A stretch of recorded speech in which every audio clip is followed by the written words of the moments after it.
Okay, we're back. We're just going to keep going.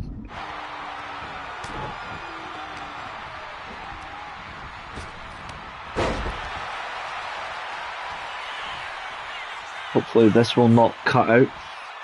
Death Valley driver. Cover. Tempo survives. I've just carried on. Like I just paused it the minute I saw we weren't live. I just paused it.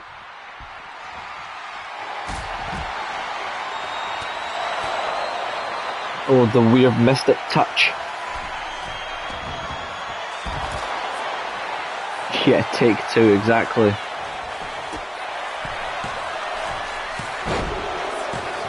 Oh, Satoru's out. Okay. We are down to 3. Temple, Sergeant Jesus, and the Torpedo.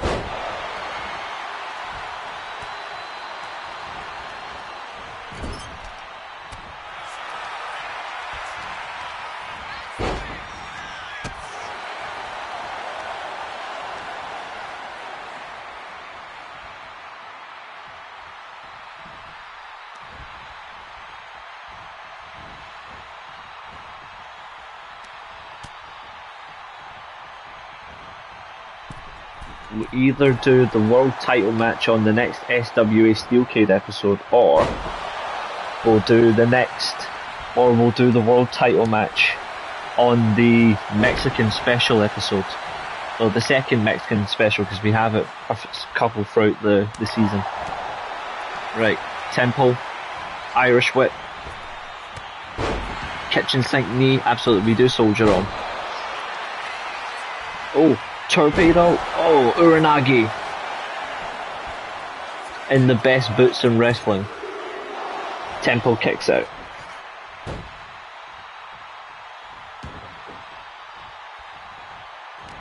I don't know what happened as well, that's the annoying part. Running big boot, penalty kick style. Temple. Got him. That's his signature. I don't know, but I think it just cut itself out. That was the Over the Islands power slam. Torpedo. What's he going for? And Jesus was like, absolutely not. But we are down to 3. Promotion of the year resumes. Yeah.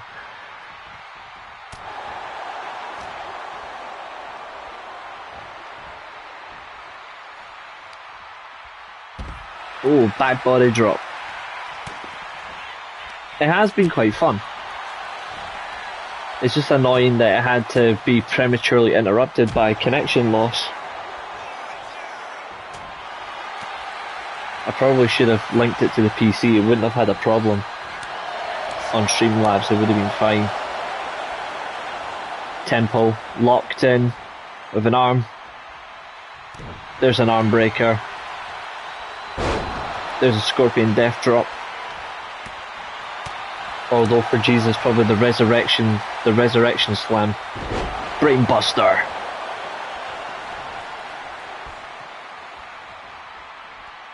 Uh-oh. Oh, he's countered him.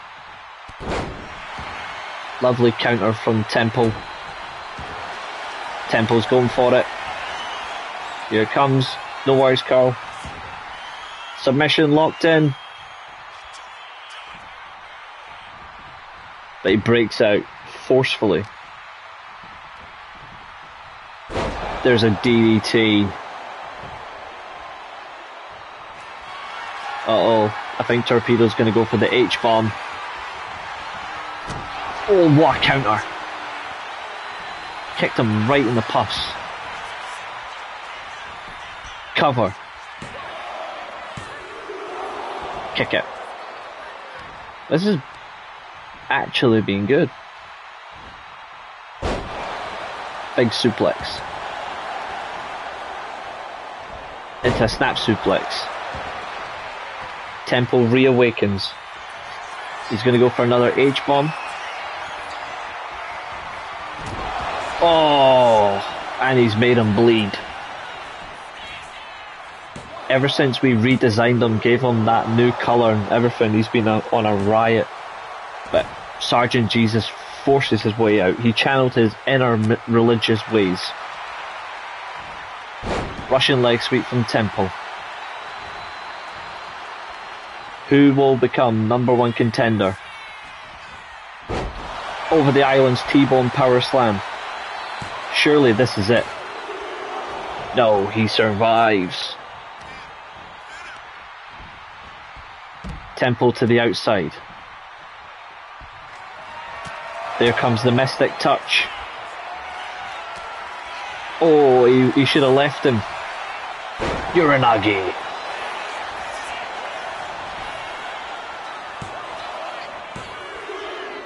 He's gone. We are down to 2. Step up Enzigiri from Temple. Here it comes. One more time, can Temple win by submission? He does. Temple wins. Here is your winner, the Punisher.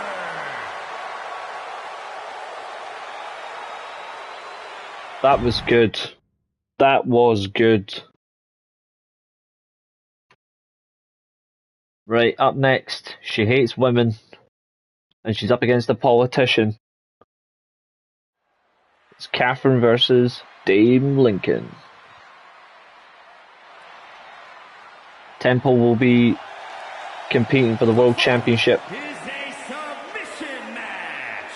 Making her way to the ring, representing the Order from Cameron, North Carolina, the Women's Wrestling Champion, Catherine.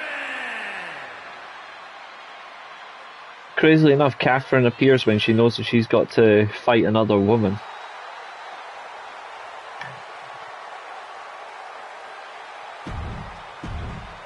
With the coolest title in wrestling history.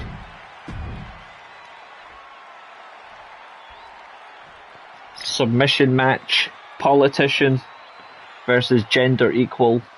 Let's begin. Catherine tried to play it safe with a couple of kicks. Collar and elbow tie up, some real wrestling here.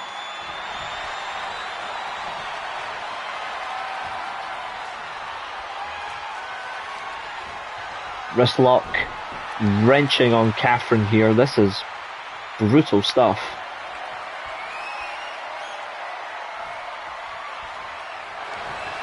Catherine hates women that much that she wears a Hannibal mask. But she does have a good lock here. This is your chance, Catherine. This is your chance. You merry bandit.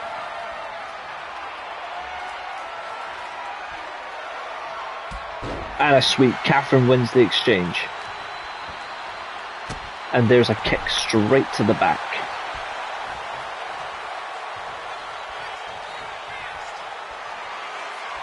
Catherine in a collar and elbow tie-up executes this. But she gets pushed into the ropes. I think we're going to see a cheeky slap. No, Catherine kicks her right in the ribs. Back into the collar and elbow tie-up. But Lincoln knocks her down. Some right hands here, now some kicks. Ooh, forearm into the back. And wrenching the eyes. This is crazy. There's a deadlift German suplex. Lincoln flying up to the top rope. Politicians don't fly, but there's a big splash. Winner of this match is by submission only. Lincoln leaps the rope, springboard. Drop kick. Right in the chin. Oh, she's going for a cloverleaf. Ooh.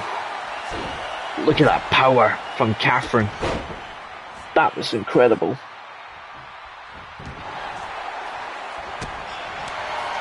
That is true. Flapjack on Catherine, that'll be one made from the bakery.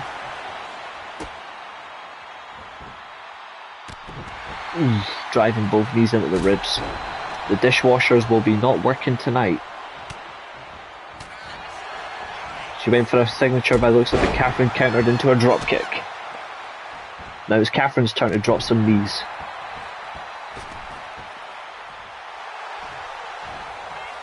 What the fuck?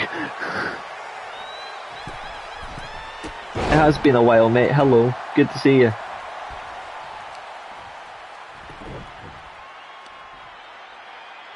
Catherine working the knee here. I think that's probably the best way Catherine's going to win this, is a leg submission. Catherine's going for the Canadian Destroyer. Got her.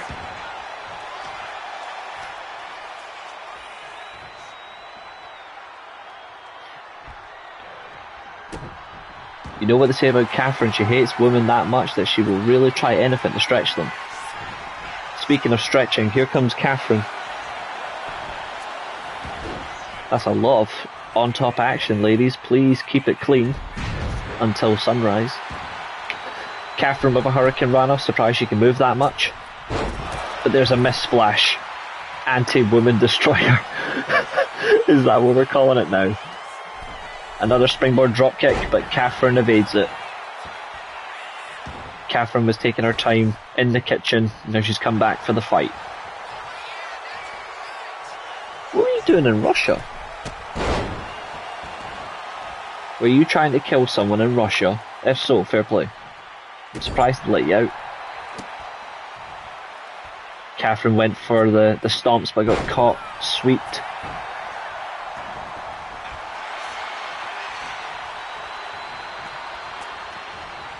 Front face suplex position but broken up. Oh, Catherine went for another, well, as she's calling it, anti-woman destroyer but got caught. Impaler DDT. I'll call that one the dishwasher. The front face dishwasher. Double O behave. Catherine will deploy Thunder and Hangman. Fucking hell. Another bow and arrow position. Up on the back, but fades through. Ooh, buzzsaw kick. Lincoln, middle rope. Drops the elbow.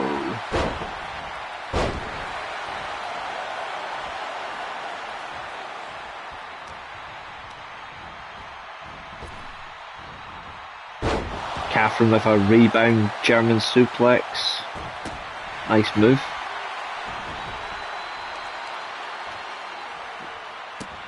Now the fact that she's kicking a woman with glasses in the face is absolutely beautiful. This is one of several non-title matches on the show. Catherine's going up and drops a knee right on the stomach area. Same, I want to as well. Has there ever been a finisher from the second turnbuckle? There's been several actually. Catherine with the Kamigoy. But Dame Lincoln, interference. Here comes Tammy Campbell.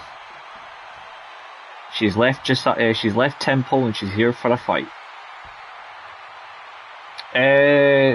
Well, to be fair, what's his face? Ilya Dragunov's finisher. He can also do it from the middle rope. There's a couple of 630 sentons. There's a few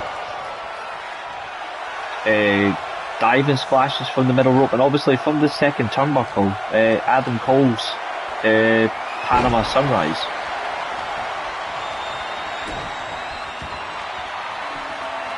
I think the Panama Sunrise is probably the best second turnbuckle finish.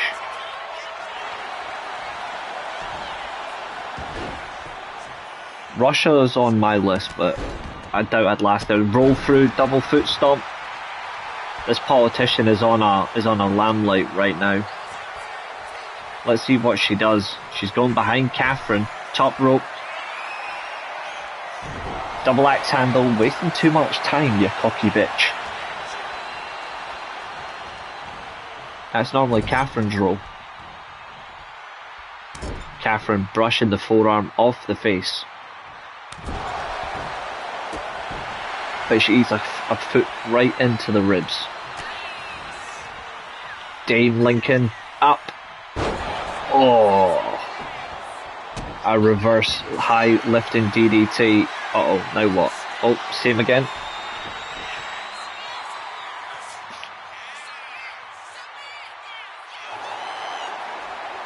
Catherine breaks free. Ooh, lovely. Head scissor.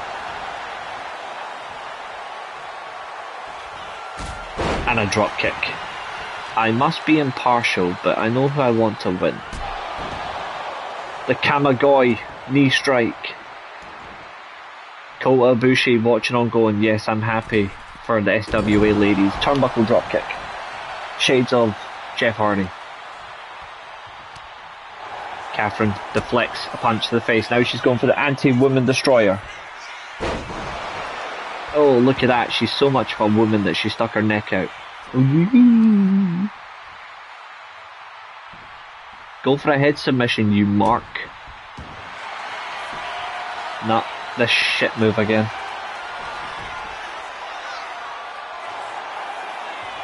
Instant breakout. Crappy move. Uh-oh. There's the Impaler. Awkward as well that it's called the Impaler DDT when Catherine is a woman and she got impaled. Yeah, no, I don't know any woman that uses the Impaler DDT, actually, now you think about it.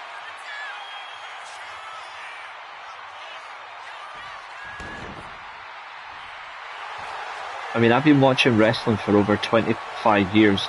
Does any woman actually use the Impaler DDT? There's another one.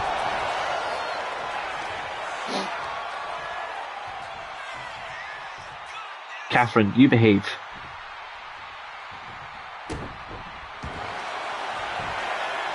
I'm getting really sick of this move.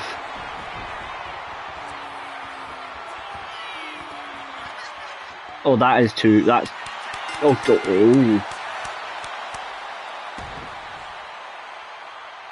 I'm not saying much, but that camera angle was too dodgy. Jesus, Catherine. Thank you, Streamlabs. How are you? Do you rate the Super Frankensteiner? Absolutely. Catherine tapped out in the most sexualized move I've ever seen. Right, Chester, you're up next, sir. Chester and Stan. Or I'll let James do the honours. They're up against Dynamite Wrecker. Austin Dynamite in the singlet and Stuart the Wrecker in the...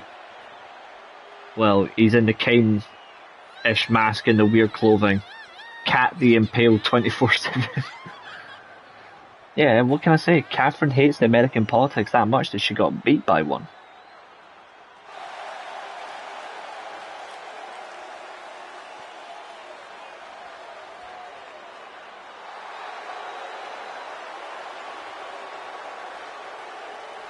Although, if you speak about politicians, I'd say whatever happened between Bournemouth and Newcastle today is definitely is definitely political. The late showing match goals today are very concerning, and I feel bad for Exeter City. Yes, I know you do hate American politicians. Here comes Stan. This man does Batista's spotlight entrance better than Batista does. Just look at Stan.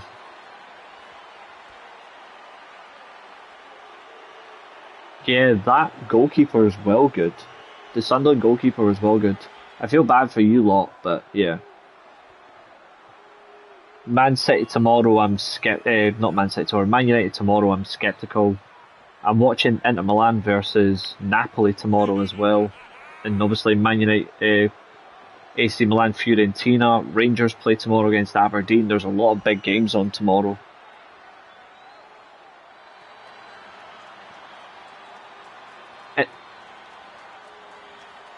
Crystal Palace, yeah, it's the worst elimination since Man United versus Bournemouth in '83. And fair play to Macclesfield, to be fair. I was on a stream when that match was on, and we were discussing. I was like, Jesus Christ. And obviously Celtic won 4-0 today, which is disgusting. I think you need to make some permanent signings, James. I think, obviously you wanted a cup run, but it's a blessing in disguise. It's a blessing in disguise because you've got so many injuries that yous are out. It's just a shame. Forest as well, they are so shit.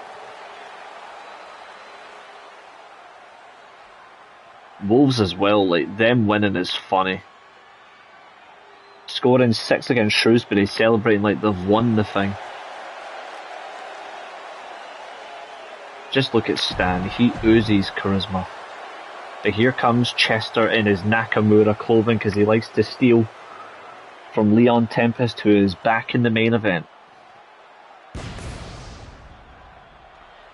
There's Chester.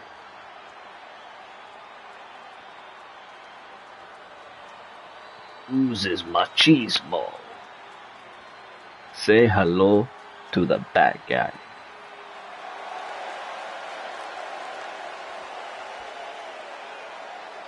Alright, chat, we're going to put it in the poll, and don't be biased because he's a friend. Let's see if we can do a poll. Can we do a poll? Nah, it won't. Alright, let's do it the right way.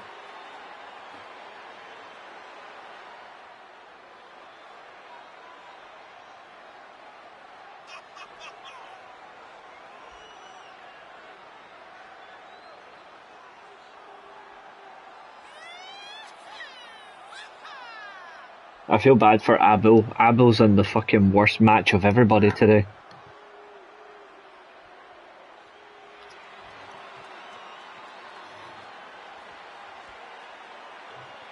I hope that your owners actually recognise that David Moyes now needs a fucking squad. But who knows who you sign. If West Ham get relegated, do you think you might sign some West Ham players? I was on a stream the other day and one of the guys suggested that you guys sign Jared Bowen, but I don't know if you need Jared Bowen. Brendan said you need to create him and call him AI. How about I call him Amarine?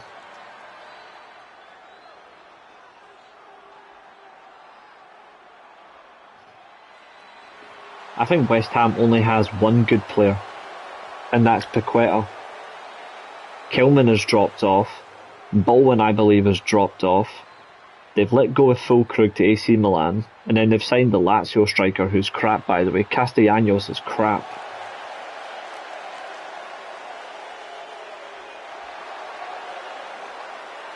I think you still sign Grealish. You're in an 8-man battle royal, Abel, for the Inter-Global Chaos Steel Championship. This is 2 out of 3 falls, by the way. 30-minute time limit, because we're not having another 60-minute tag match. Here we go. Stan in a suit. I don't rate Wan-Bissaka.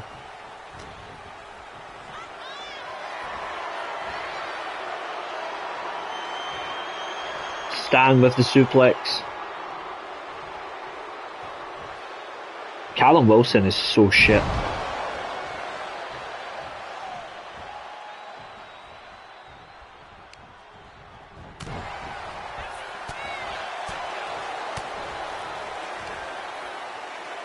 I was surprised to see that Newcastle started Voltamada and Vissa at the same time today, when normally they don't.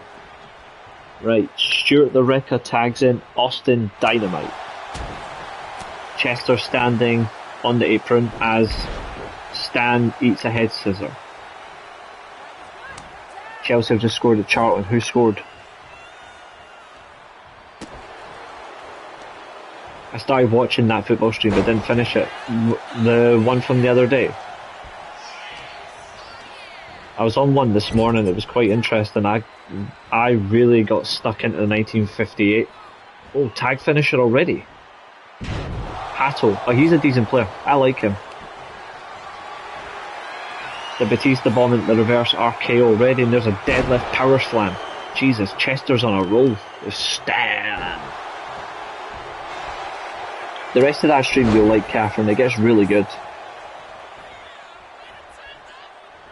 The one from today I really enjoyed. Oh, the one with Julio and Keane. Alright, okay. Wait. I wasn't on a stream with Julio and Keane. You mean Julio and Nathan? Or were you talking about the stream where Julio was on Keane's channel?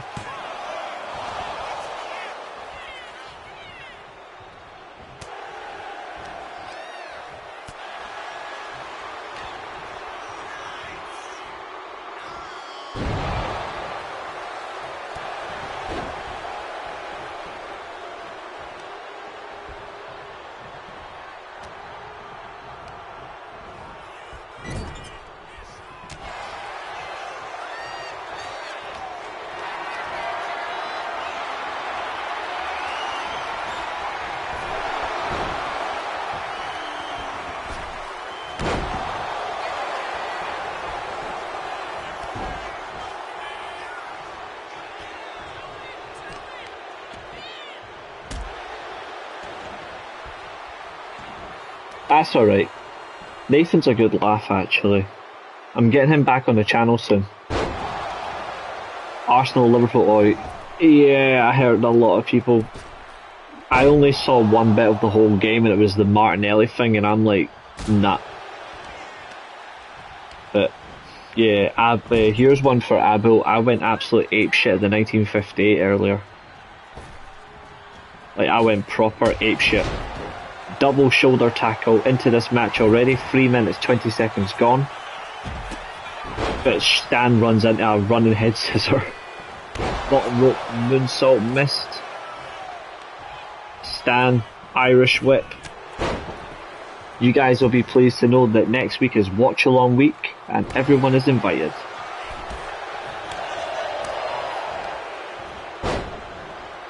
Head scissor takeover into a penalty kick into the back. Egypt has beaten Ivory Coast 3-2, which means Amad Diallo is coming back to Manchester.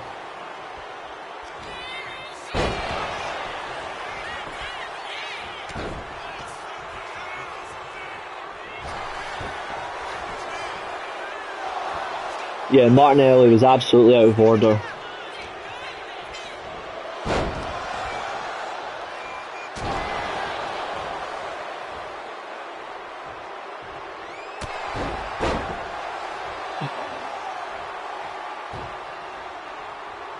Which means we're getting, so the best player in the tournament's been eliminated, but that means we get Ahmad and Mbuemo back. Only Mazraoui now. If they play Egypt and Morocco plays Egypt in the semi-final. Here comes Chester back in the ring. He takes on Austin Dynamite. Oof. Irish whip into the woman. Yeah, that'll give us some much needed squad depth, especially with City coming up. They'll be eligible for that game, thank fuck.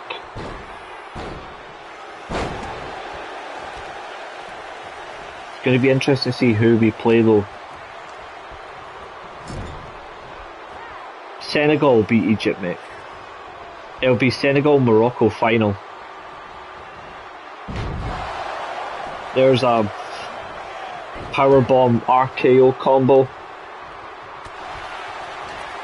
I think it'll be a draw in the Manchester derby. There's a cold red. Still no falls yet in this match.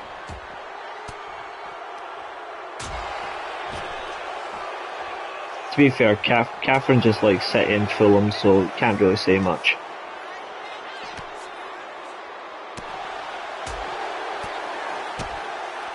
What's the Villa Spurs score, gents? Unless it's full time now, I don't know. Last time I seen Villa were winning.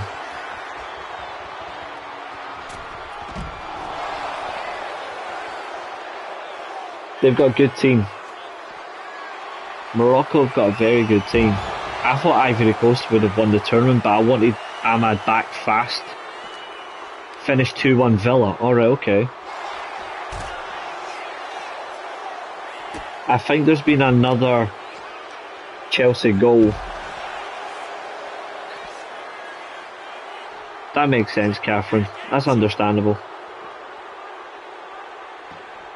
I don't like the fact that the Manchester derby is a fucking 12 o'clock kickoff. Yeah, Thomas the Frank engine is going to get fat controllered out of the job.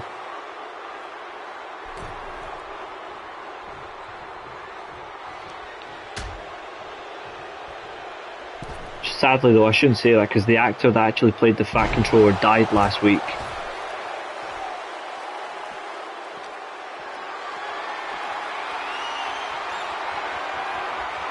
Snake eyes off the apron. Oh, down goes Baldy.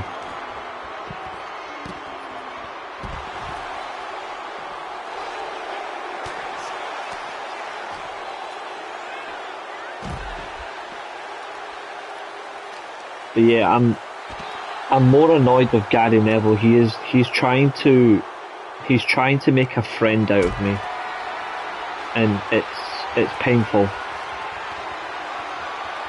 Powerbomb off the apron and swings him head first. Get back in the ring. Just because there's no count doesn't mean you can't get in the ring, you bastards. Shiranui, nope, into the cutter.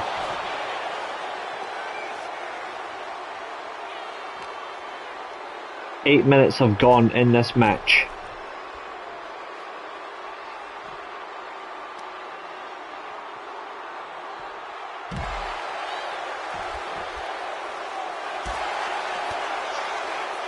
He's trying to.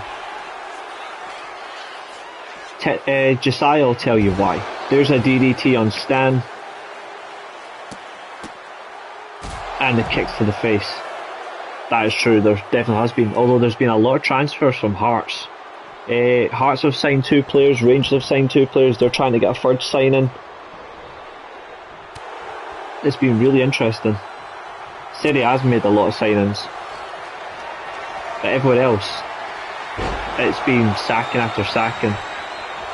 I'm just annoyed that Celtic sacked the best manager in the league.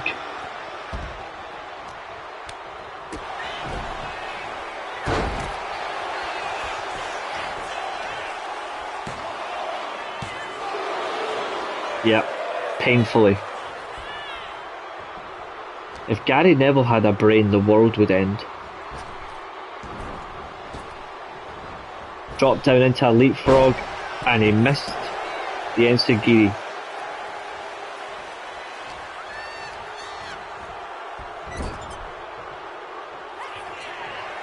Now what? Uh-oh, here comes their tag finisher. Up high, down low. Clothesline, Russian leg sweep.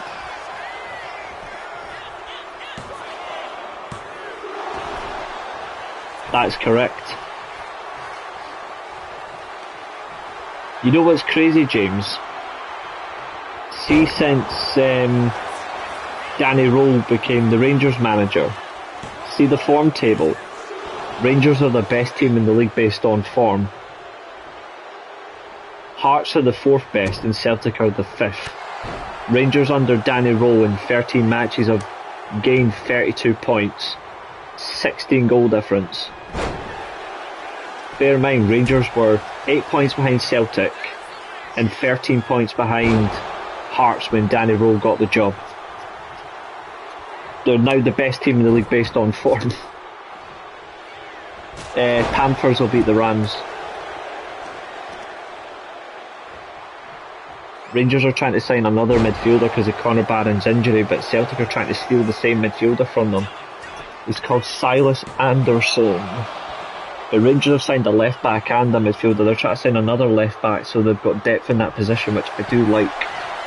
Rangers are going full 4-3-3 now. The 4-2-3-1's been abandoned. Single-legged Boston Crab. 11 minutes in this match have gone. DDT on Stuart the Wrecker. Here comes Stan back in the ring. A draw would keep the titles with the champions, but I wonder if they'll retain.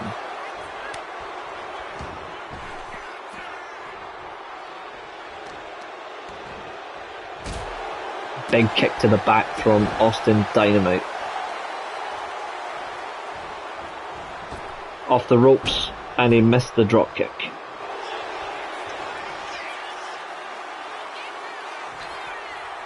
Spinebuster. And Stewart breaks the pin. Is he going to go for his powerbomb? No, he's going for the deadlift power slam, but it's been countered. Oh. What the fuck? Powerbomb. Stand bomb.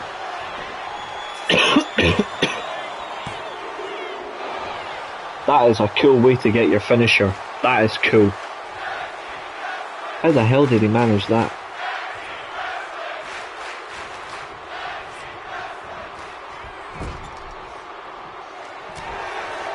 He went for his tag team finisher and got caught.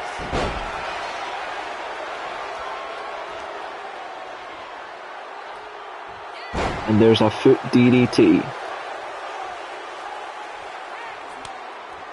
But yes, ladies and gentlemen, to confirm, this week is watch along week, and I've got some special shows lined up for you. Standing shooting star press has been countered. We have a couple of pay-per-views. We have Dynamite and TNA watch-alongs. All this week alone, we're going to have some real good fun.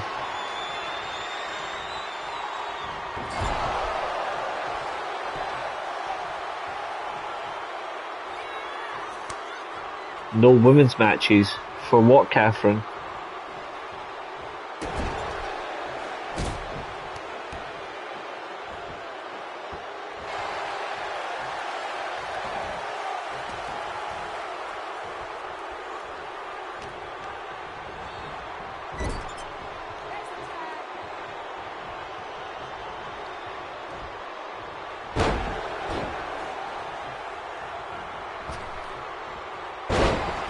There's a big leg drop, better than Hogan's.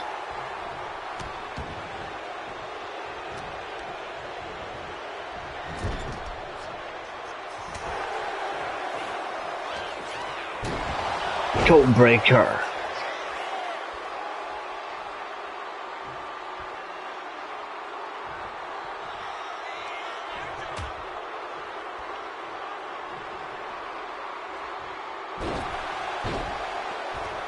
And the apron twist of fate, I like it.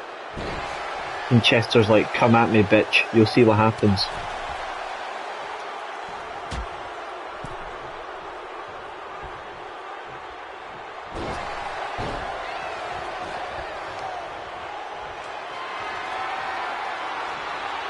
Fireman's carry on Stuart the Wrecker. Face first, off the top turnbuckle. We're almost at the halfway stage. Middle rope shoulder block misses.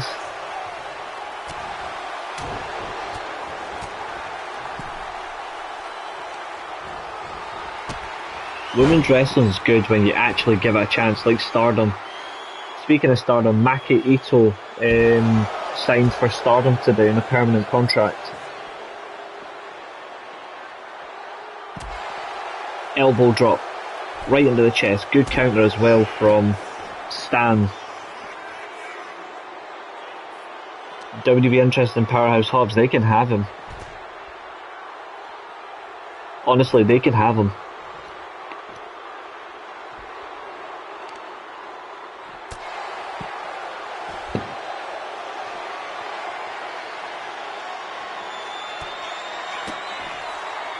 It is now. It didn't used to be. That was TNA's job. Now it's Stardom. He's going for that cutter again. There it is. Better than Cody's.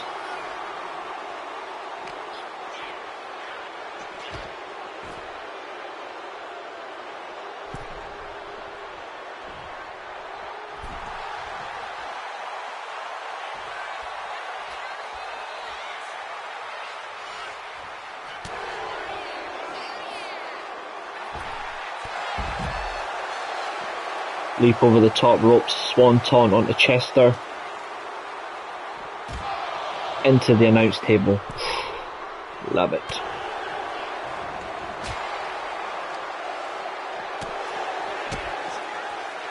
Persephone is brilliant.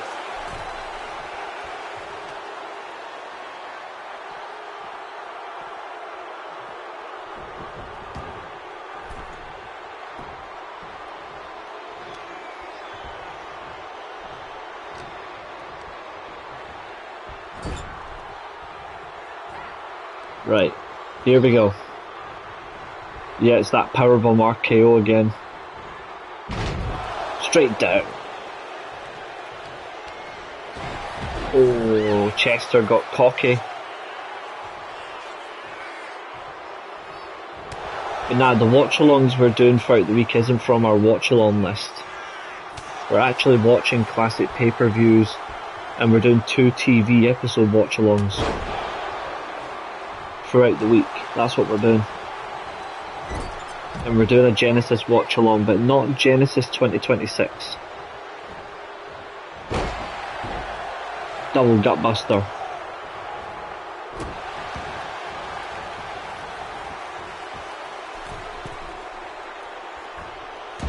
Middle rope elbow drop.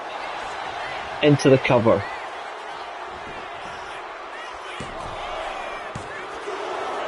Still no cover. Still no successful fall.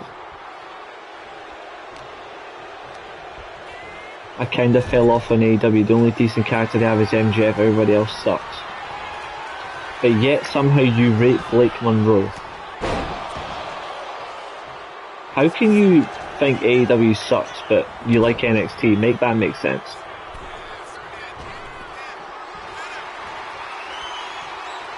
When NXT has no characters. Chester. Look at that. What a move from Chester. That's Chester's reverse cutter. And we have our first fall. 18 minutes and 40 seconds have gone. The champions are in the lead. Tilt-a-whirl backbreaker.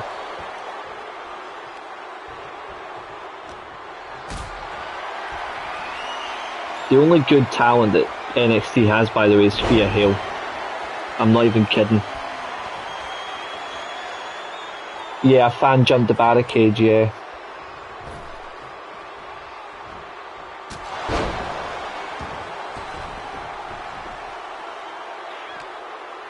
What happened with that SmackDown main event? I would have made a whole lot different with how the ending happened. I would have changed that so much better. The ending ruined a few things.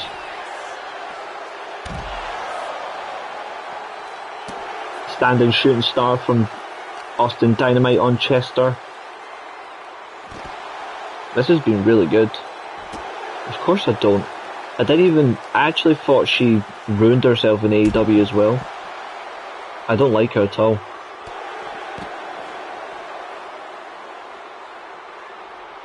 Chris Statlander and Willow Nightingale are better wrestlers though. And I'm not even a fan of Willow Nightingale. Sorry, not Willow Nightingale, Chris Statlander. I don't like Statlander at all.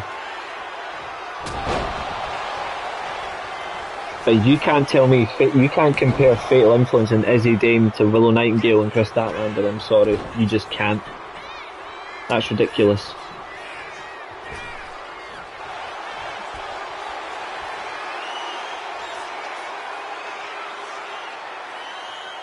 Okay, we've done 2/3 of this match. We're in the final third now.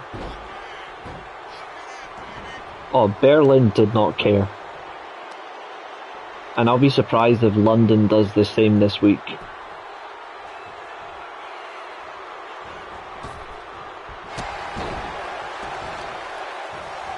The signings in Glasgow were actually louder than the Berlin show, which is actually quite funny.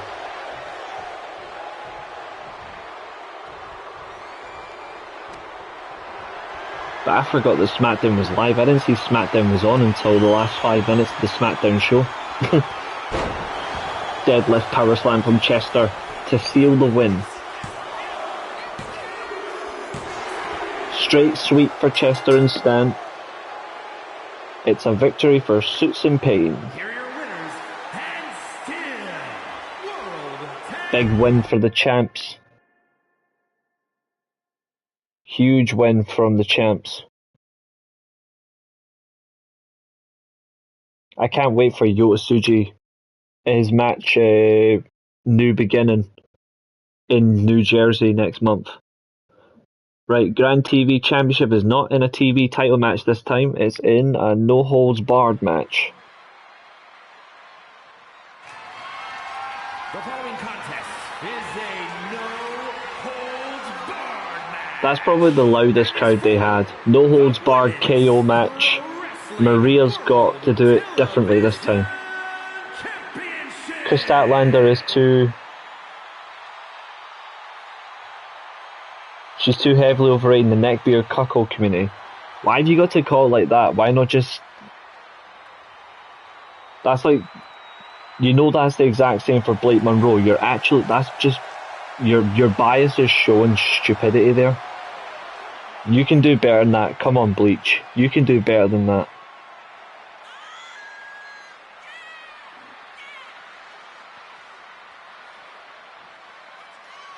I do think a lot of people overrate Chris Statlander, but it's not that. Like, for goodness sake. And she's not a fighting champion, she's a champion of circumstance. Then what do you call her title defense against Mercedes Moné and Toni Storm? I think she needs a character and I think she needs to improve, but come on. And the title defense against Jamie Hare, that's not a fighting champion. What about Jade? Just defended her belt once.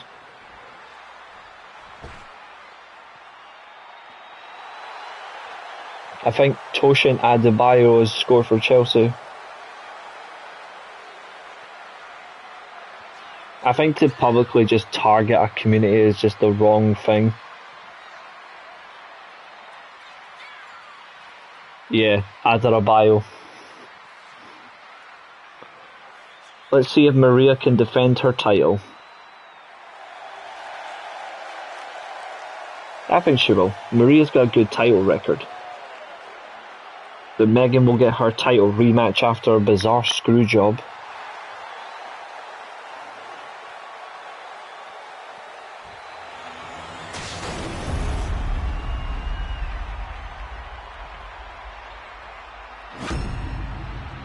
I mean, it is his first game, Billy. Surely you'll be understanding it's his first game.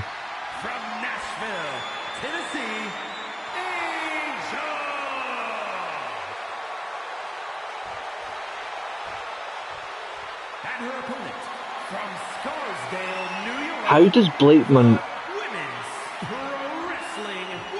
Bleach, that's... I'm sorry, but that's ridiculous.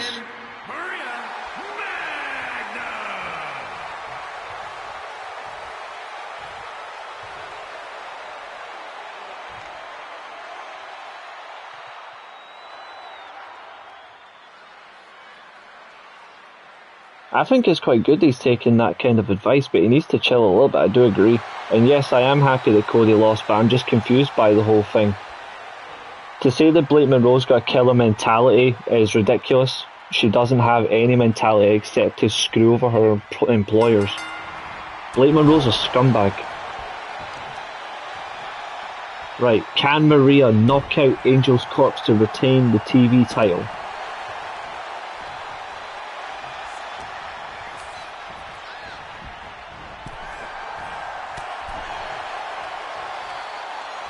You did win with a power slam, that is correct. It's not even your finisher.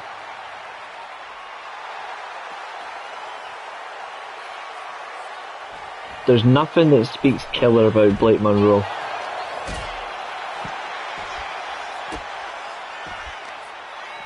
I don't think Liam Rosenier's an egomaniac. After all, he did manage Darby and Hull.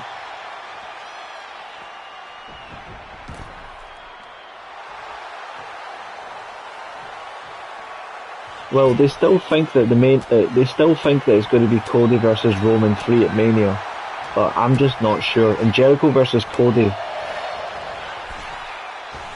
that's just a gotcha moment at AEW. I don't think they should even bother. I don't think that does them any favours. Jericho should be on SmackDown regardless, but I don't think they know what's their intentions. I think Drew will lose the title at Rumble anyway. I don't think he's getting a long title run. I think this is just a reward for, thank you, you signed on the line, you've been terrible, but we'll just reward you now. Without making much sense. Maria's going to stand on the hair. Oh, that's just cold.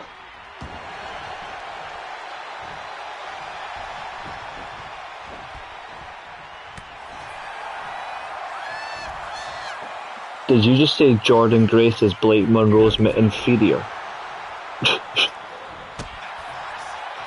Good God almighty. And Thea Hale's a better wrestler than Blake Monroe.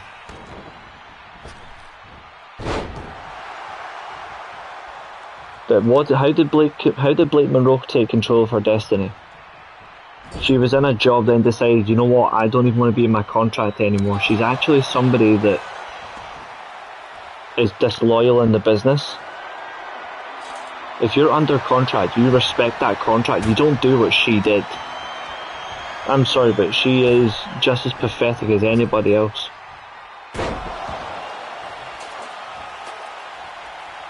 Yeah, Cody won't win the Rumble. There's no way he's winning 3 Rumbles in a row. Sorry, he's not winning 3 Rumbles in 4 years. It's not happening. Oh shit, here comes Dame Lincoln. She's coming after Angel's corpse. And she got caught.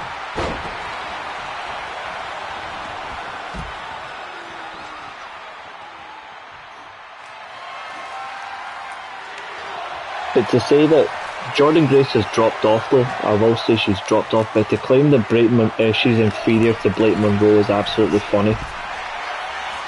When that's not even true.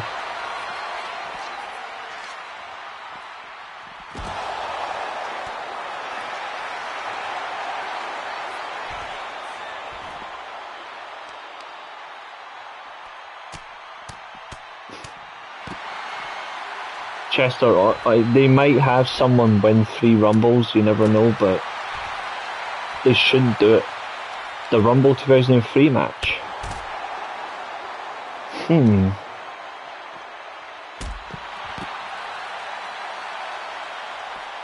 Interesting.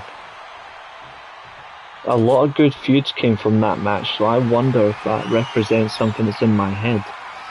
Blake Monroe did what she had to do, Jordan Grace just looked muscly.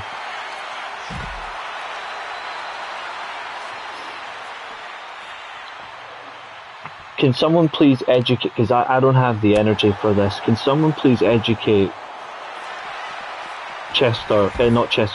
Bleach on Jordan Grace, please? Because I don't have the energy for that. What a kick from Maria, she's bust her open. Into a sleeper hold. I don't want to see Cody win the title again, he's been a horrible champion. A combined champion for well over 300 plus days. Sorry, nearly 500 days actually, sorry, he's been awful. There's a diamond cutter from Maria.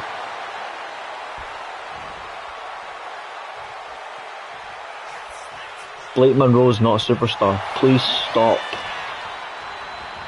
And Jordan Grace was a superstar in TNA, by the way.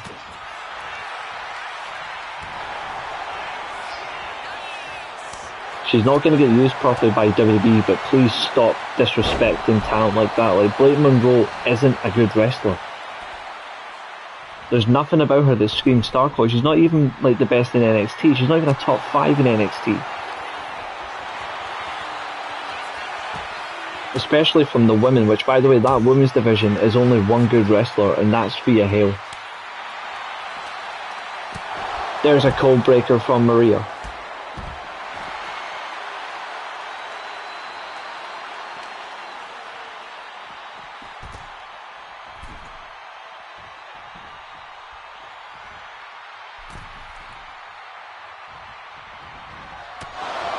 There's Maria's flying knee.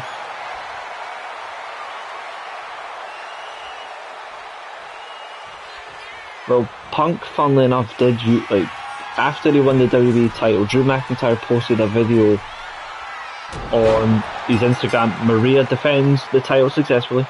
Drew McIntyre posted Broken Dreams on his Instagram, and then CM Punk at a sign in Glasgow also used Broken Dreams. So I wonder maybe if they do that, they might. It's certainly possible. I think they should be, but they won't.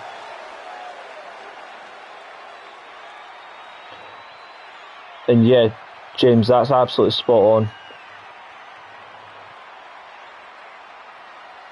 Blake Monroe, honestly, cannot have a good match with anybody. Unless it's someone great like Toni Storm. Right, here we go. Can Yamamoto and Yuri defend the title successfully? I don't see, even in AEW, Blake Monroe as Mariah May got rushed. She was given everything and then decided, you know what, fuck it, I don't want to be here. I don't like people who do that. I don't like that. Here comes one of the former champions, Ivy Quinn. Introducing the challengers. First, representing the Toxic Table. They are the Toxic Table. But she likes to come to the ring herself. She has one green eye, one pink eye, and that's by pink I mean a pink contact lens.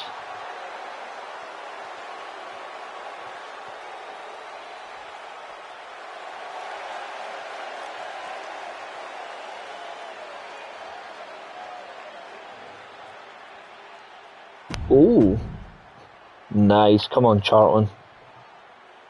Ruben Amorim is now back in Portugal. I think he replaces Mourinho at Benfica, by the way. Because Benfica have got a get-out clause with Mourinho if the Portugal job becomes available. There's Alexa Nichols. From Greensboro, North Carolina, the Assassin, Alexa Nichols.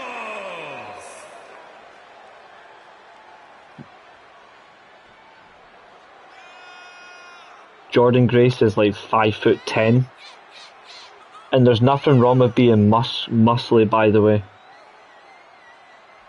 She used to be, like, I liked when she was Big Mama Pump, when she was slightly thicker, and then she went on that, she went and hit like all the muscles for the weightlifting and all that shit, but Jordan Grace is one of the best workers in the world if you actually let her work. Like, WWE will not let her work. But to say she's not the face of you can't have her as the face of a division is pathetic. I'm sorry, but that's just not. And what's markable about Blake Monroe? Please say what is markable. There's nothing about her. Her new entrance theme is terrible, I agree. She got Death Rebelled hard. I preferred her TNA theme, it was proper. She put the muscle on because of the powerlifting she does. Is she 5'3"? I thought she was taller than that. Mind you, it's because her husband is fucking short, that's why. I thought she was taller than that. Ah well. I'm not bothered about the height. Anyway, here comes a much better wrestler than Blake Monroe. Here comes Yamamoto.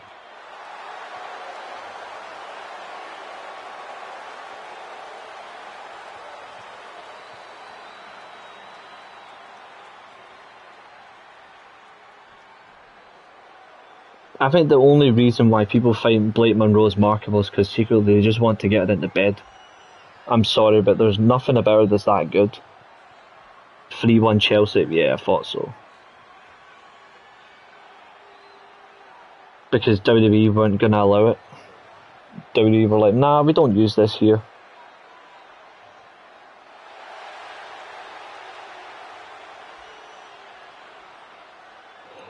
Honestly, I thought she was taller.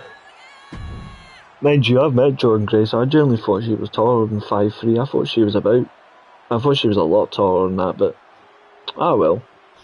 I'm not complaining. What are you thinking for the watch along? But I've got like 5.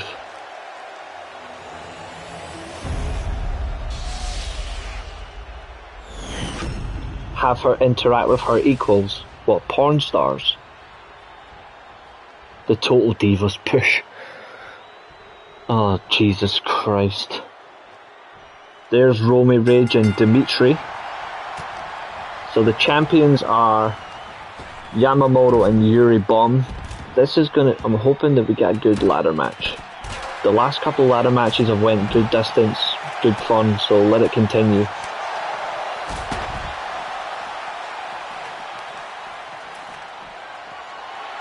But Yamamoto is probably the best women's character I've designed in any wrestling game.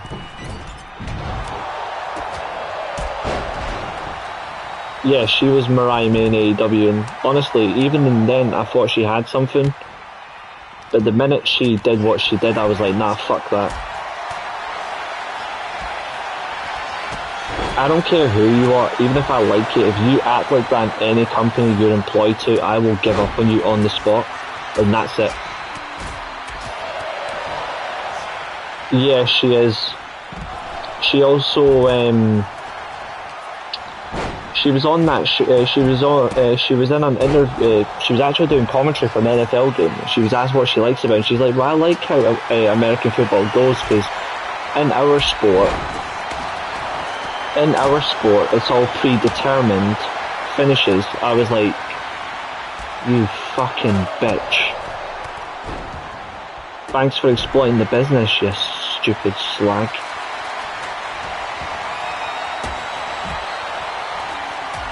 She can't get anybody in her age bracket, so she needs to go 15 years younger. Yamamoto, ripcord knee. Pink Tiger Pro with the ripcord knee, and she's going up for the gold belts. But Romy Rage goes, no, not today.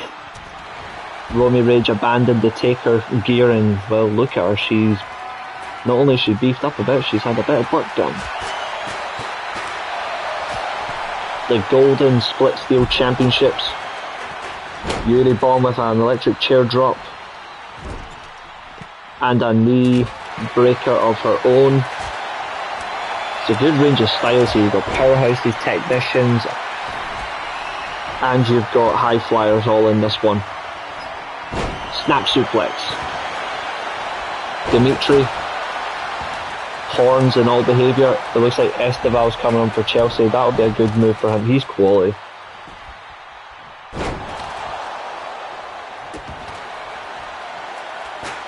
I don't rate Fatal Influence.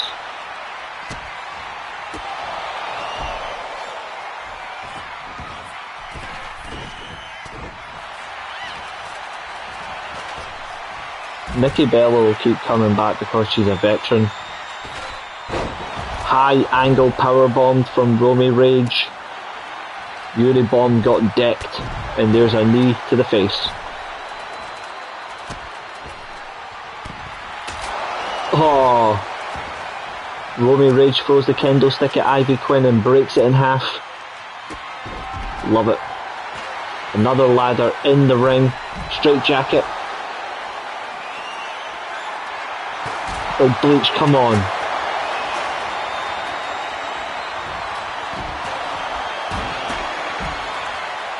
Are you talking about Enzo Fernandez? Yeah, I'm not sure. He's a good player. How on earth can you think Fatal Influence are better than the Triangle of Madness? Come on.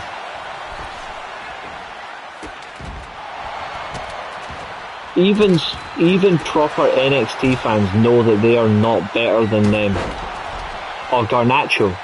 I don't know. I'm not watching the game, I'm just getting updates from a friend of mine who's a Chelsea fan.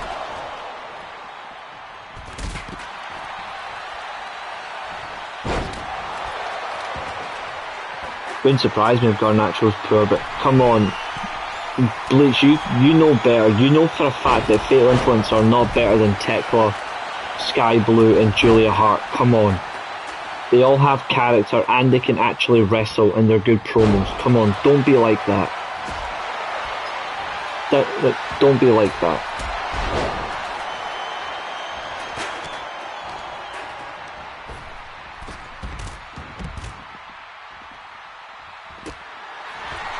I know I get attacked on here for shit takes, but Jesus.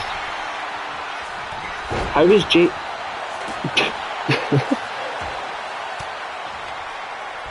Oh.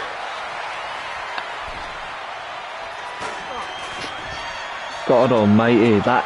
Nah.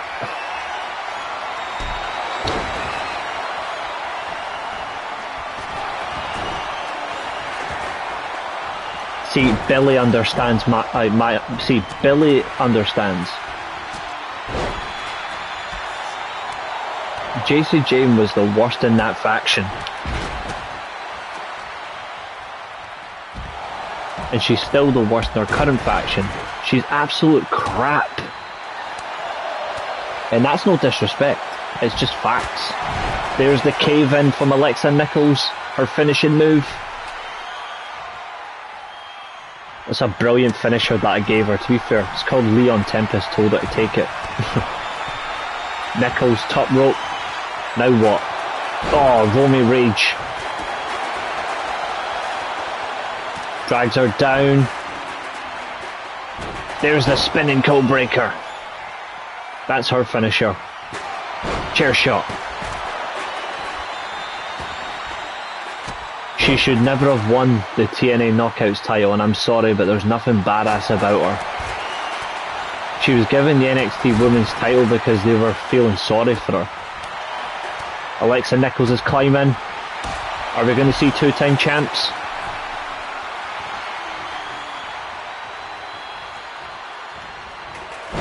Yamamoto's like, nope, our third title reign is not ending today. There's mass destruction. And the flatliner. This is a good match. This is a really good match. Fireman's carry position, reversed. Spinning code breaker, and Yamamoto's been busted open. Yeah, she hasn't paid her dues though, she's on NXT. Being on NXT is not paying your dues. Paying your dues is being on the indie scene and making it to a main roster. It's just the CPU, mate. I don't play any of the matches on Universe mode. The only matches I take part in are special guest referee when I get to be the ref, that's it.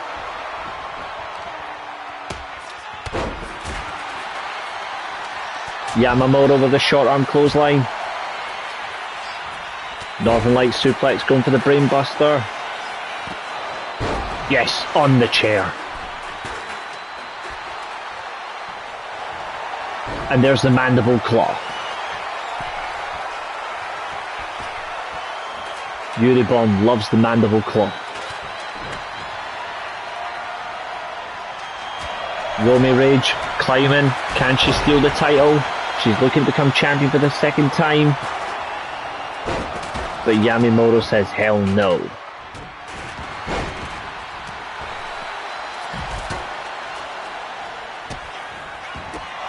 Alexa Nichols steals the mass destruction. There's a running cross body.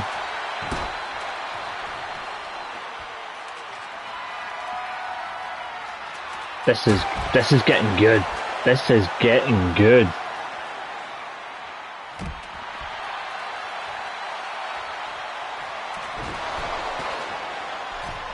R-Truth's at the Panthers game. Izzy Dame destroyed Thea Hale. I mean, Thea Hale's like what?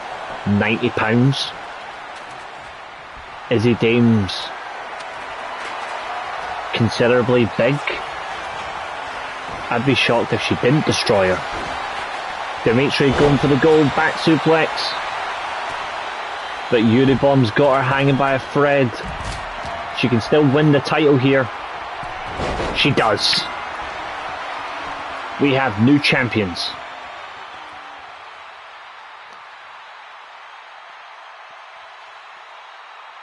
Here are your winners. Romy Rage. I would take Tuchel in a heartbeat. I would definitely take Thomas Tuchel in a heartbeat, but for me, Luis Enrique is my top choice. I would still say yes to Ancelotti though. Romy Rage and Dimitri win the tag titles for the first time, but Romy Rage is now a two-time champ. Her stable member, Piper Pierce won it with her once, but now Romy's back on top.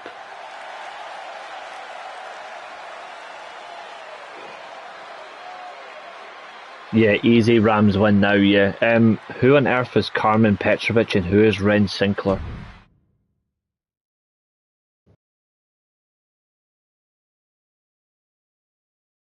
Speaking of Piper Pierce, she is in this fatal four-way match with Roy Sheen. The winner will join Megan in the number one contenders, in the world, the Delta Steel World Title match.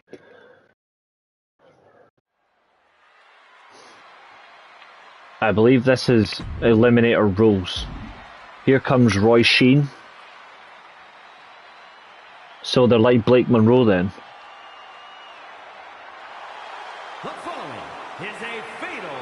There's Roy Sheen, looking for Diesel. Making her way to the ring from Bray, County Wicklow, Ireland. Roy Sheen's in good shape. She's trained well for this match. She's ready to go. How do you become a character? Keeping shows regularly. Did you just call her an all-star glamour god? Please. Billy, we'll try and find you a character, don't worry.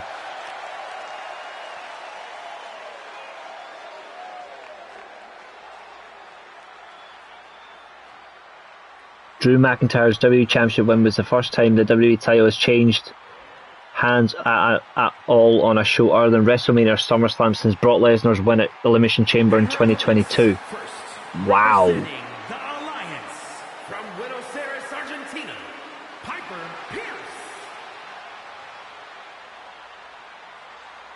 You think any TNA talent will be entrants in the Royal Rumble this year? I think a couple of entrants will be, yes. No, Billy, we'll find you a character.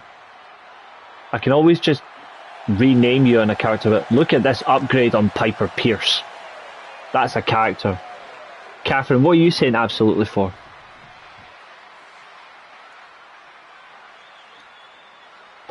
But please do like, share and subscribe, folks. I really do appreciate it. No, you don't need to be a My Rise character. You're better than that. Here comes Awesome Armstrong. Yeah, but remember, AJ Styles' win was before Brock Lesnar's pay-per-view win.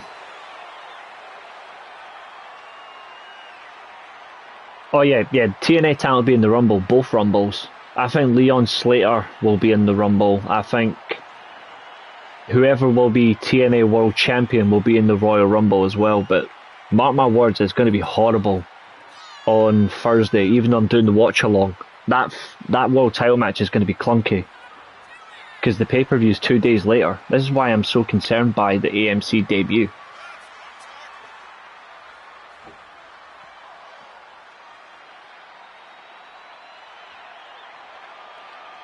I don't think it's wise to have an AMC debut, then a pay-per-view 2 days later with a World Championship match advertised, and then the World title match is not even going to be built properly for pay-per-view. Awesome Armstrong is the Awesome Kong of the SWA. She is ready for war.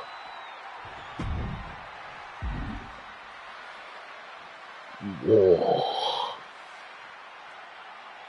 That's why TNA has me concerned.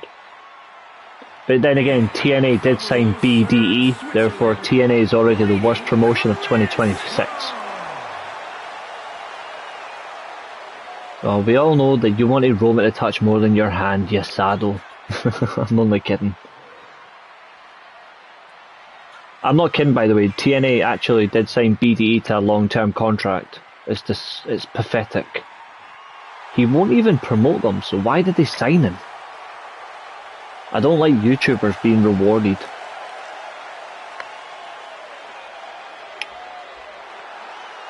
Especially like that.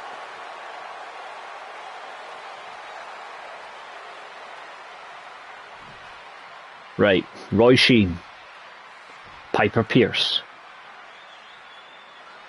Awesome Armstrong, and Lady Crystal. Number one contenders match. Fatal 4-way eliminator rules in 30 minutes.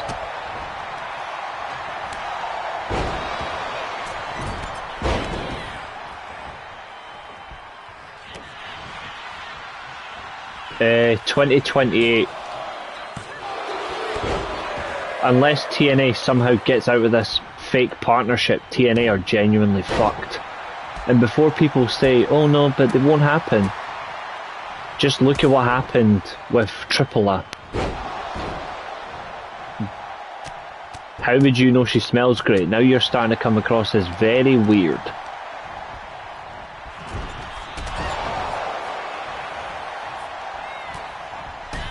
Just admit it, we know that you fancy her, but for God's sake, Blake Monroe is terrible. Springboard Tornado DDT from Piper Pierce. She's had a great glow up ever since she donned the black tights and this new grey jacket, and I like those boots. Those are my second version of the... I prefer some boots, but those ones are cool. I like the other ones, particular boots that the Torpedo character wears. Just because someone can look like they smell amazing doesn't mean they actually smell amazing. You know?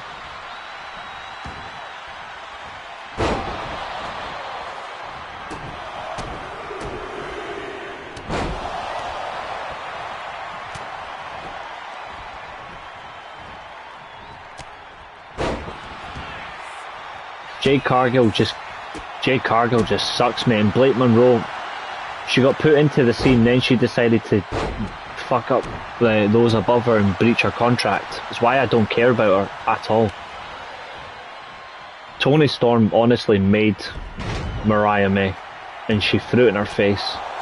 Roy Shima flying knee and a springboard moonsault. Get in, Roy Sheen. No. Jade Cargill has nothing.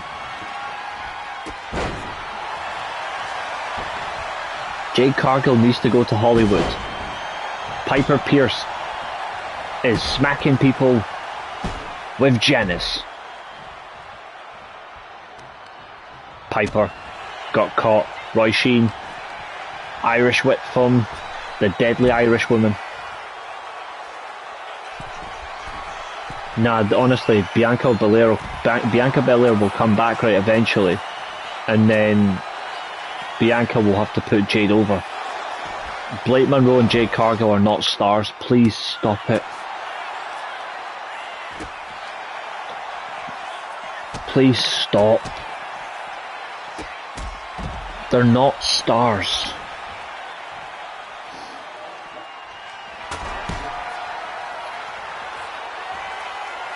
I think either Roman Reigns or Sami Zayn wins the Royal Rumble. I think Braun Breaker might win the Chamber. The Women's Royal Rumble,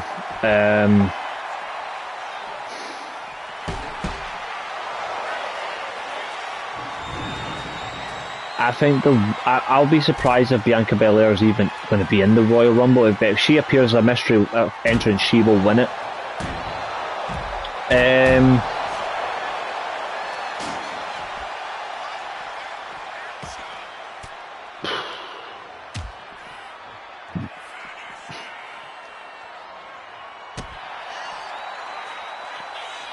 I think Liv Morgan will win the Women's Royal Rumble, to be honest.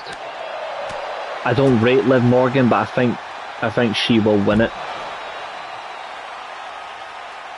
She's the peak evolution of a woman. That doesn't make her a star, though.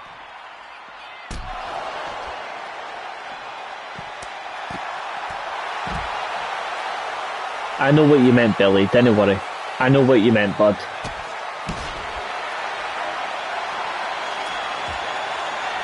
Like, even Abul will admit Stephanie Vaquera is not a star. And Abul, like, to be fair, I like Stephanie Vaquera as well, but even Abul, who is literally Stephanie Vaquera's biggest fan, will admit she's not a star.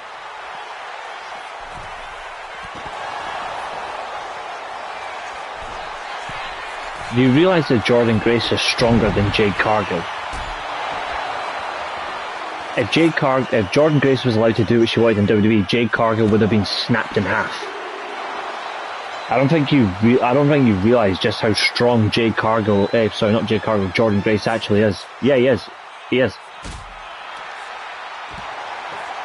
She might be a midget, but Jordan Grace is probably the strongest woman in WWE. Pound for pound, the strongest woman. And if you don't think she is, you really are insane.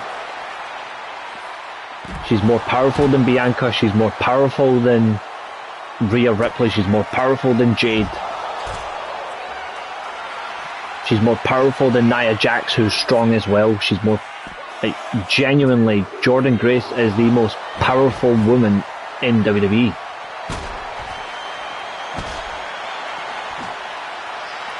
Yeah, Jade's the worst champion they've ever had. Do you think Alexa Bliss gonna? I do, yeah. Bleach, you're now being delusional. Like, Bleach, I'm starting to think you don't know what wrestling is. Like, absolutely, I'm glad you remember this channel, but Jesus Christ, please stop it. Just stop. Jordan Grace has good matches with everybody. Jordan Grace can storytell. Jordan Grace can cut promos. Jordan Grace can actually work with any talent and not injure them. She's internationally renowned. She's got a character. Jade Cargill just has a storm is coming. Come on. Yeah, well, Jade Cargill isn't believable and Jade Cargill's not entertaining. I'll tell you who's more entertaining than Jade Cargill. Billy. Billy's more entertaining than Jade Cargill. Thea Hale is more entertaining than fucking Jade Cargill. Yep. Flaming table goes Roy Sheen. I think Roy Sheen's about to be eliminated. Nope, she survives. Jade Cargill, honestly, has the perfect partner on SmackDown. She's called Lash Legend because they're both unsafe workers. And Catherine, as much as I don't like Nikki Bella, that's a fact. That is a legit fact. Awesome bomb. Bang. I think Roy Sheen's now done. No, Roy Sheen survives. Yep, Tony Pulis is definitely more entertaining. Oh, here we go. Piper Pierce is going for the Three Amigos. Final suplex. Got her. Is Piper going to steal an elimination on Lady Crystal? Here we go. Nope. She's still in it. Is James Milner a step too far? No, James Milner is not a step too far. Dennis Wise is a step too far though. Jamie Carragher is a step too far. So is Gary Neville, but yeah. What makes Jade Cargill weak? Her face, the way she talks, her wrestling ability, her lack of awareness of the wrestling business, her lack of social awareness. She's got muscles, but she's not strong. Like, strong in the sense that you would believe her as a professional wrestler. People really think, oh yeah, she left AEW to be WWE, but what's she achieved in WWE? Nothing. She's just proved what everyone said about her, that she sucks. Except she's doing it on a bigger stage. I did not. What did he say? Micah Rich is brilliant, and Streamlabs is cooking it in the chat. Streamlabs is absolutely a great supporter of the Steelchair as well. Roy Sheen for the Kamigoy, right in the face. Lady Crystal's out. Roy Sheen with the Kamigoy on Awesome Armstrong. Will we see another elimination? Here we go. Exactly. Well done, Chester. Great comment. Big DDT from Piper on Roy Sheen. All the chat members on this show tonight have actually done well so far. The only one who's going to struggle is either me or Josiah, because we're in the exact same match. Holy shit. Piper's out. The former world and tag champion has been eliminated. Glenn's going to be very angry. Did he really compare Nancy to that? He compared Nancy to the Holocaust. Fucking hell. It's not about pure wrestling chops, it's plain and simple. Jade Cargill has done nothing, in my opinion, to actually properly learn the business. She's dangerous. She would be better in Hollywood. I stand by that.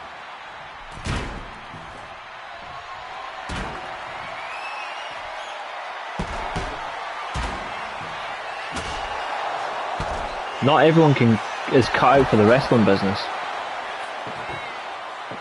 And Jade Cargill's one of them. Roy Sheen going for Dr. Teeth. That's going to be a surgery that Awesome Armstrong can't afford. Cover.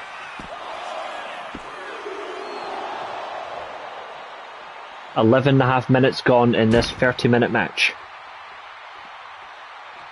So far the matches have actually given us good timing tonight, except for one which was a disgrace. Oh, look at that from Roy Sheen, that was so good.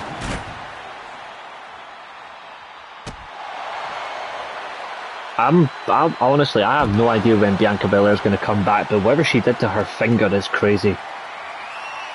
Roy Sheen, Kamigoye got countered. Uh-oh. Uh-oh. Awesome bomb. Cameraman, good angle. That Abu, stop perving. Free.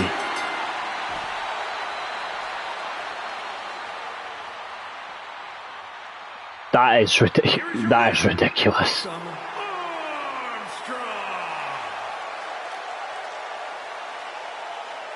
I feel bad for Abu. I've just shamed Abu on this stream for like 2 seconds. Awesome Armstrong will compete with Megan to take on Kerry Hunt in the title match. Kevin is disappointed with Roy Sheen. Yeah, Kevin is very disappointed. But that means it will be a triple threat. Now it's time for Fletch. She broke her finger doing nothing, that's the funny thing. Right, Dallas Burnstorm and Will Drago take on Fletch. Carbon Steel Fatal Triple Threat Elimination Extreme Rules matchup. Then it's the women's one after this. We have to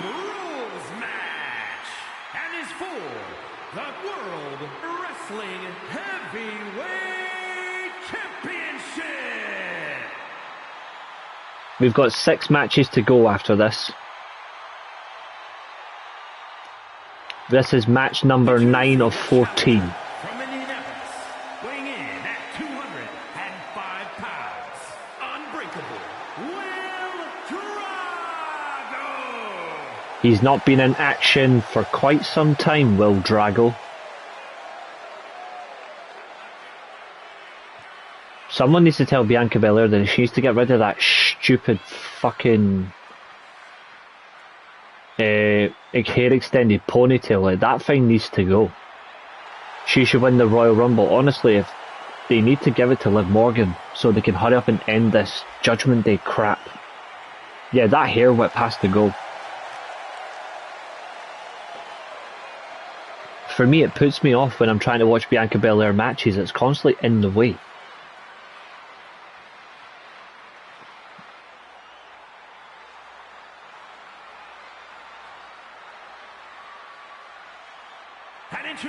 Here comes Dallas Burnstorm. He's in a tag team with Axe Avalanche.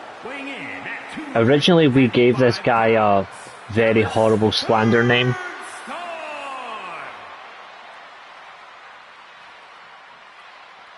This guy did have a slander name, but then we decided to give him a bit more of a Mankind look, but with a gas mask.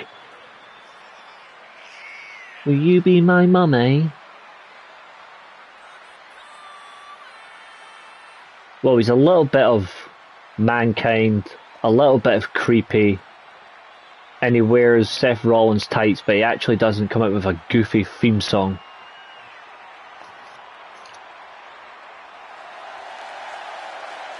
Exactly. Are you my mummy? I hate the Judgment Day faction. Yeah, that Doctor Who episode is brilliant.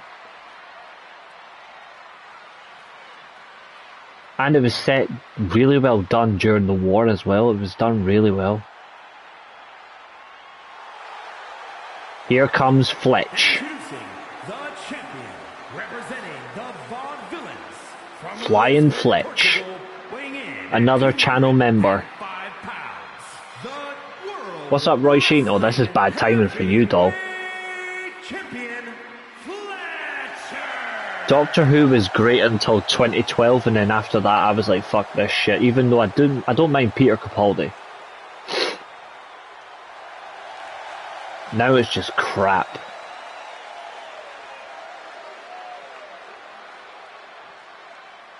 Yeah, Roy Sheen, you missed your match, doll. Although Abu was kinda perving it a bit. The first of 2 carbon steel matches, the next one is after this. The men are up first, the women follow suit.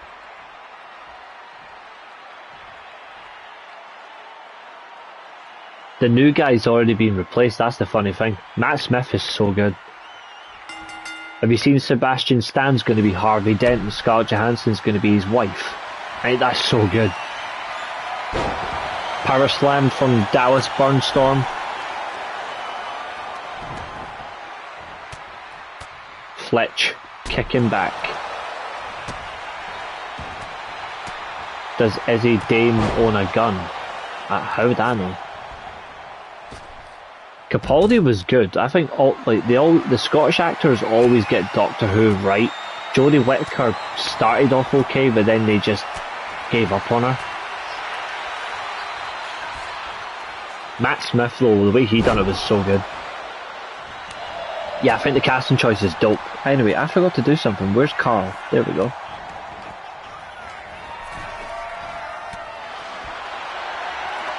There we go. I'm being so incredibly rude. This is a 25-minute match as well.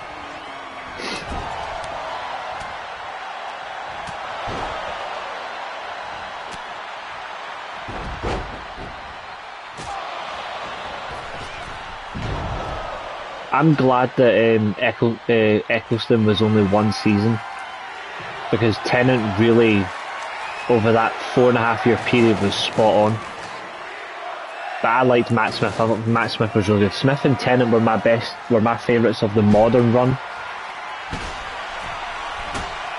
The modern run, they're my favourite Doctors. Chelsea 151, fucking hell.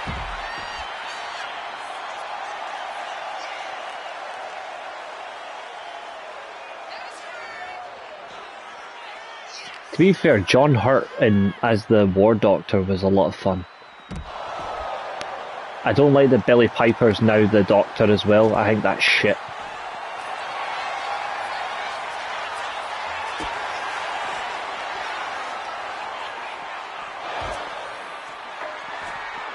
Jesus Christ, Catherine. Well, to be fair, he's going to be Harvey Dent, but they expect him to be Two-Face over time, so I'm hoping they build it. But I'm looking forward to seeing Scarlett Johansson as Gilda Dent. Oh, it's going to be so good. The only thing as well, though, is I really want to see how they produce Hush in this film with Mr. Freeze. They've got some good plans. Eccleston had some good stories. Yeah, I'm going to see it in IMAX as well. That's my plan. 2027 can't come long enough. TH14 has actually put up the story of Benoit versus Jericho from the Royal Rumble, that ladder match. Oh, I might need to give that a watch. I've not watched that match in years. Roy Sheen, do you need to go to the doctors? I'm not even kidding. Yeah, I like that idea, James.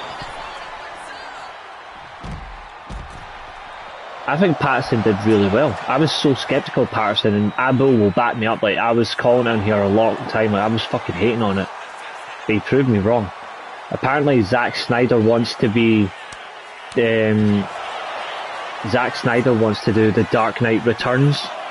I'm like, only if Michael Keaton's Old Man Batman, so at least the Batman Beyond. But Bleach... Trick Williams is fucking crap. It was a great ladder match, yeah. Yeah, the Penguin was so good. We are going to do, like, we might do a Royal Rumble pay-per-view watch-along on Monday, just so we don't have to do a Raw watch-along. So if you want to tune in for that or join me, then you're more than welcome. I'm not doing a watch-along for Raw, I'm not doing a watch-along for SmackDown or that fucking NXT crap. And Trick Williams is horrible. Yeah, the Walls of Jericho on the top of the ladder was fucking quality. And yeah, I was. Bleach, Trick Williams is absolutely shit. He's the reason why WWE cannot improve if you're having crap like him. 1997 probably.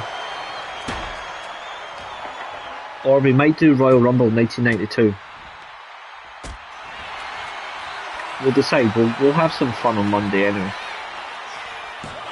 But I'm not doing that at all. Elimination based. I wonder who's going to be eliminated first. Fletch so far has a good record as champion, but not as good as Alan Quinn.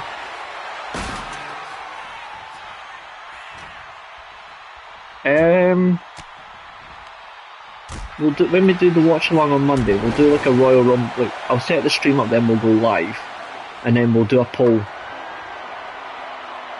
Trick Williams, honestly, see the way he talks, like his promos and the way he wrestles, he's so shit. What's your favourite Royal Rumble?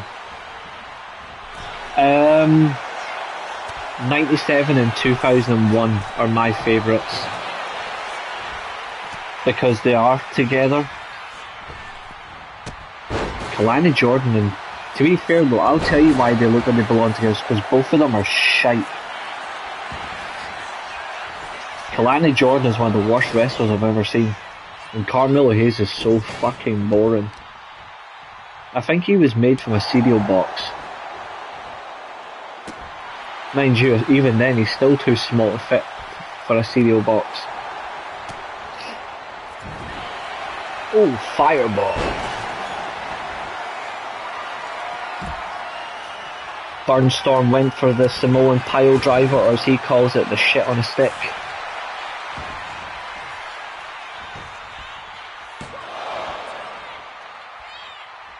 He's got no redeeming quality as a wrestler. I see nothing in Carmelo Hayes that screams at, oh, alley-oop facebuster. That for me is a move I like. Santana's alley-oop facebuster into the Liger bomb. That for me would be a good finisher for anybody. Yeah, 01 as a pay-per-view is actually quite good. I just like 97 as well. I think 97 goes really well. Yeah, the referee needs to be demoted for sure. To be fair, WWE between 91 and 2002 actually did well with the Royal Rumble. Carmelo Hayes is like a small Elijah Burke. No, Elijah Burke was a star, he could wrestle and he actually had a good gimmick. Carmelo Hayes is... he is the 2026 version of the Goon. He is the Goon. With that can do springboards. Electric chair on Fletch. Uh-oh. Uh-oh. Ooh, that's gotta hurt. Fletch is out. Fletch has lost his title. What is your least favourite Royal Rumble? Every Royal Rumble for the past 5 years.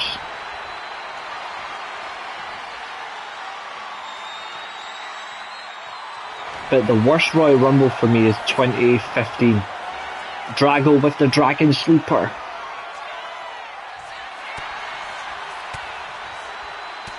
'99, apart from the ending, is actually a good Rumble. Burnstorm went for a sleeper hold, got countered. If you actually think about it, 99's actually got really good storytelling. There's the Dragon Cutter.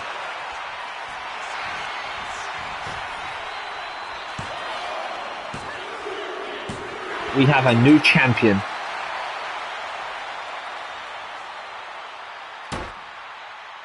'2002 is a good Rumble, apart from the fact that Triple H won it. Rumble 04 for me could have been a lot better. Could have been a lot better, but the fact is Big Show was in the final too, so meh.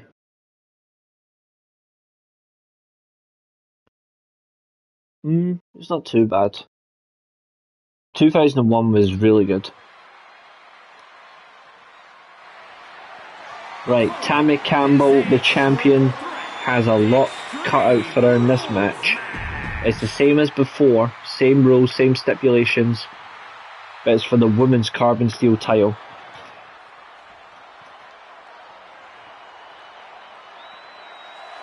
Here comes Buzzsaw Dallas. She wants Roy Sheen.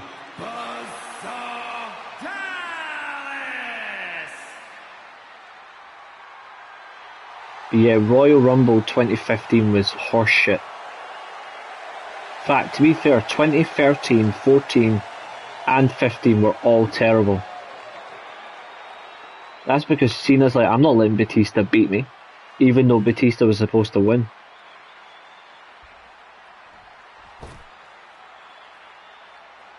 That was actually supposed to happen. That wasn't a botch, that was supposed to happen.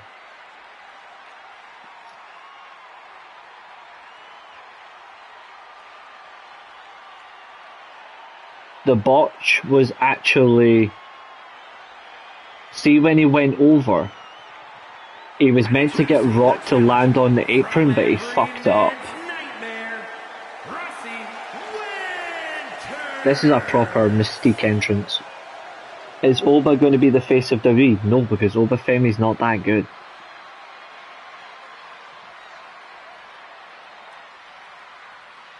I know Josiah's still in the chat. I know Josiah likes Oba Femi, but he's not that good. He has potential, but he does not have the potential to be the face of a company. Absolutely not.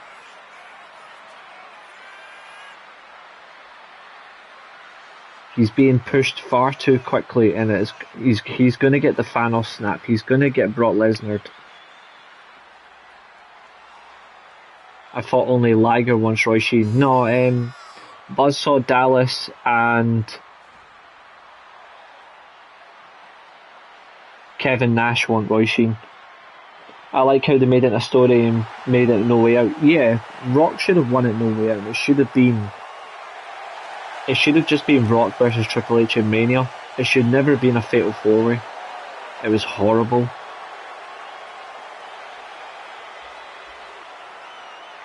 Nina versus Lady Frost announced for Collision.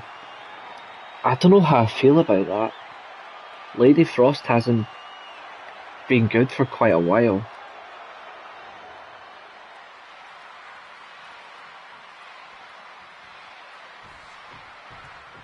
Rossi Winters just has a very scary look. That's what I like about this character. Here comes Tammy Campbell. See, Roy Sheen wants to suck the diesel.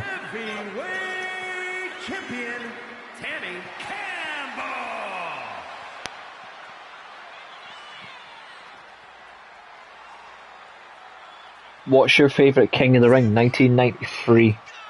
Apart from the, well, King of the Ring tournament, 1993. Favourite King of the Ring pay-per-view to watch, 1996.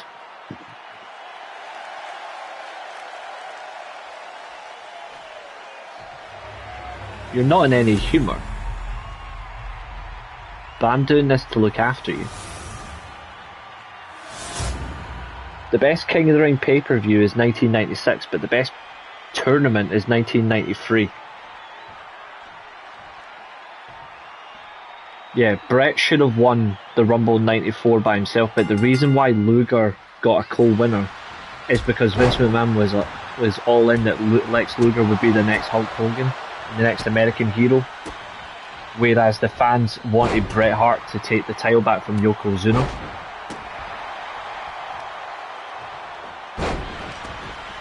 Bret should have won the Rumble in 97 as well. Bret should have won the 1997 Royal Rumble.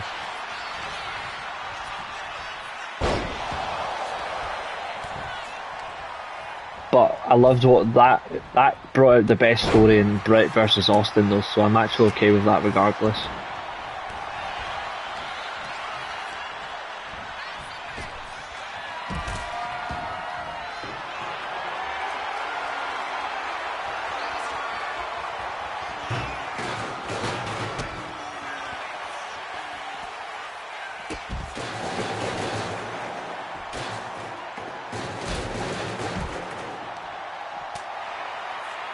That's right, yeah, the Lex Express.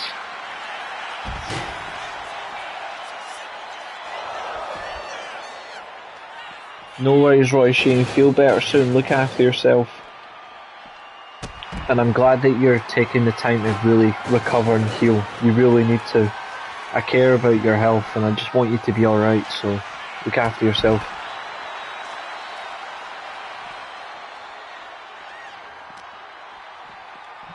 This channel will always be here for you, especially with Watch Along Week next week. You're more than welcome to join us.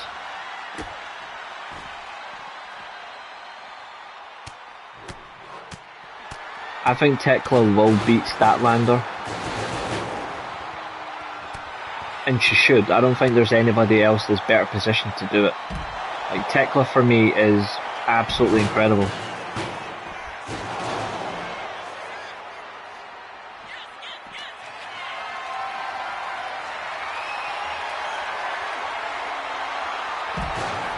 Beautiful counter from Buzzsaw into reverse DDT. Rossi Winter's top rope misses the double sledge. And a strong Irish whip, but now Tammy has Janice. Oh shit.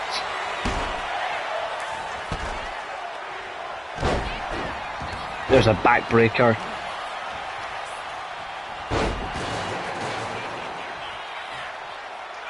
That's okay.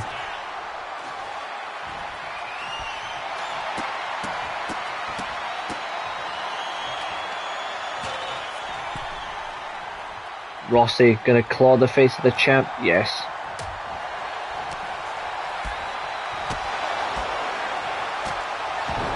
Big kick from Tammy.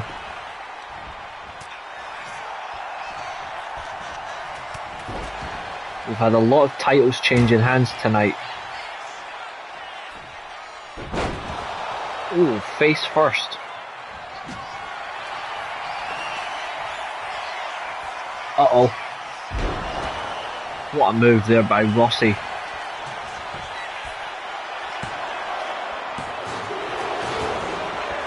Not yet. Queen Aminata still needs time.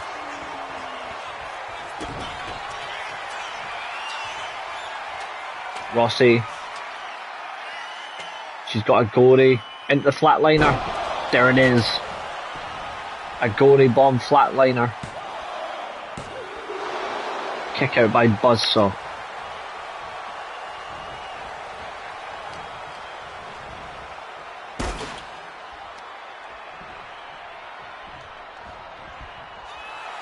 Tammy went for a spinning karate kick, but missed.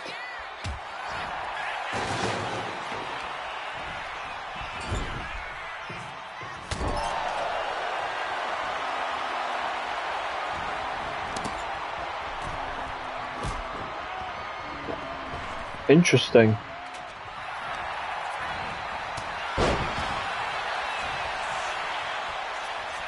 You're a little embarrassed to say the Queen Aminata is sort of attractive.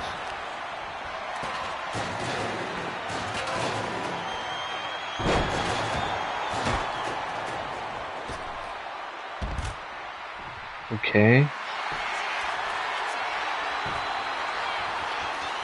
Border clutch.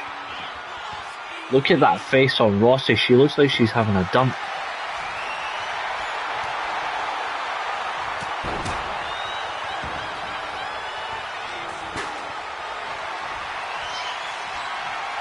Power slam. But Tammy breaks the pin. Why would you break the pin, Tammy? Standing suplex from Buzzsaw. Knocks the champ down. There's a neck snap. She's a mixture of a zombie and Daphne. She's a hybrid of that type of character, but she's based mostly on Daphne. God rest her soul. I miss Daphne, I really do.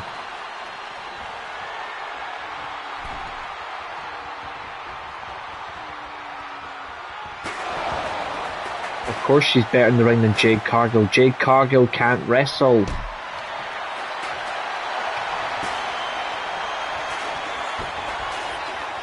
A 5-year-old with disabilities is better than Jade Cargill.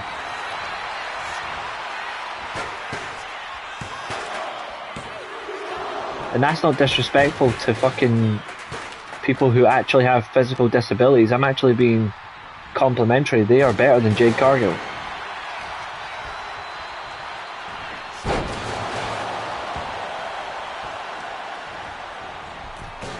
Jade Cargill does not respect or care about the wrestling business. That's why she's never improved.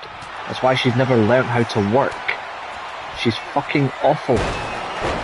Jade Cargill is a disease to professional wrestling. I'm sorry, but it's true. Do you think Kurt should have won 0-2 instead of Triple H? Yes. Kurt should have won the Royal Rumble, because it tied into his whole character. There's no interference on this one, Abu. Queen Aminata can do everything. Jade Cargill, all she does is say bitch and think she's good. I'm sorry, but please stop.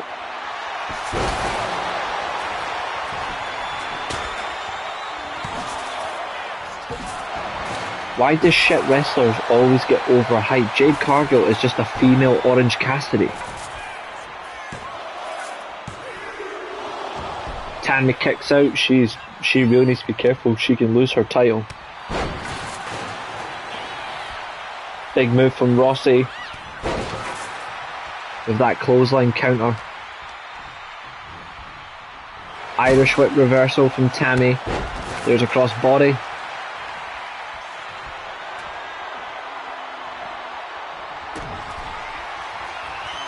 Four matches to go after this.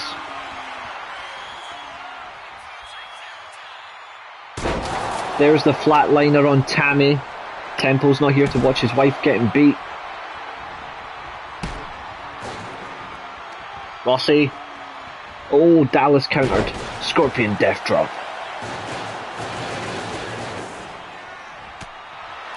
Which is funny because before I knew that Temple's wife was called Tammy, I already created Tammy Campbell as a character. But now we've pretty much associated that this is Temple's wife, so... Do you think Aminata is the quickest female in wrestling? No. Not even close.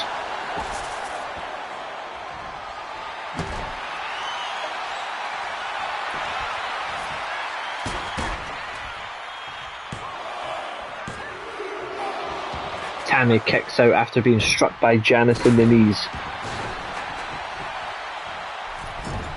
How funny is this, well, that I said on the New Year's Dash review and Temple didn't like it about Takeshita, but I said Takeshita's next New Japan match would be for the TV title. And lo and behold, TV title match at New Beginning. Even Santina Morella's better than Jade. Fucking hell. I'm actually looking forward to seeing how Temple reacts to Takeshita versus ELP. I called that.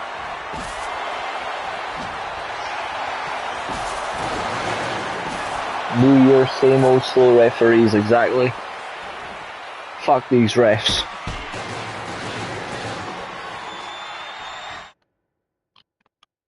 Wait, we never called for an instant replay.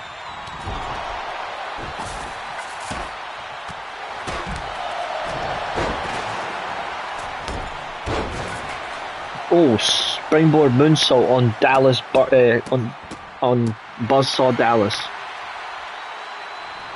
Still no pinfalls. This match has actually gone longer than the men's match, I think.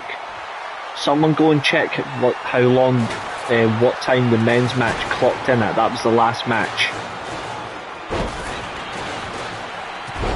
Springboard crossbody from Tammy.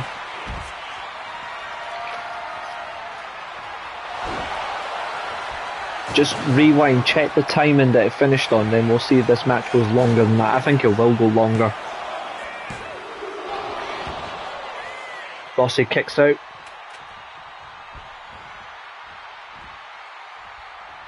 I'm really excited to see who Yota faces. I know that's something that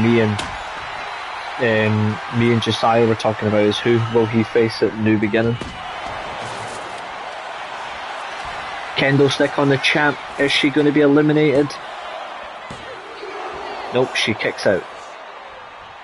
And 11 minutes has now gone.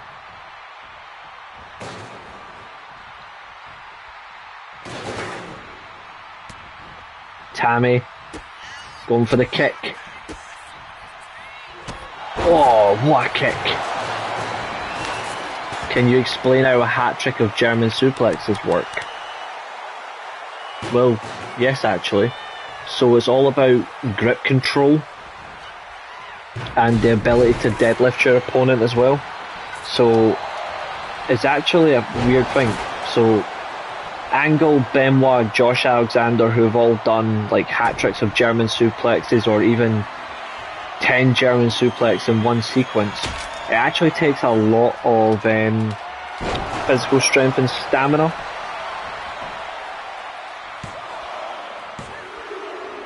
And Buzzsaw Dallas has been eliminated from the Gory Special Flatliner. But it actually requires a lot of physical strength, so you need good grip control, waist control, and overall strength, but you need to have endurance as well.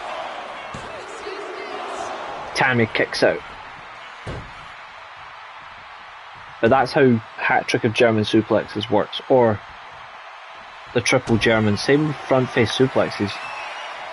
Like the Three Amigos, you need a lot of stamina to do it. Oh. Bang! I think Rossi's gonna win.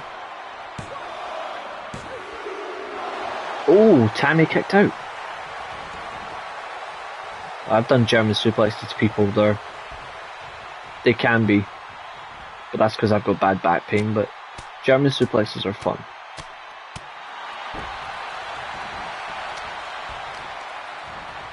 Exactly, Josiah. He's got no endurance to do it, whereas Josh Alexander could hit 12 German suplexes and it's fine. He's got the endurance for it. Ooh, Janice off the face of the champ. Are we going to see a new champion? I have, yeah. And there we go. Rossi Winters wins. Here is your winner, and new Women's World Wrestling Heavyweight Champion. 13 minutes and 17 seconds this match went for.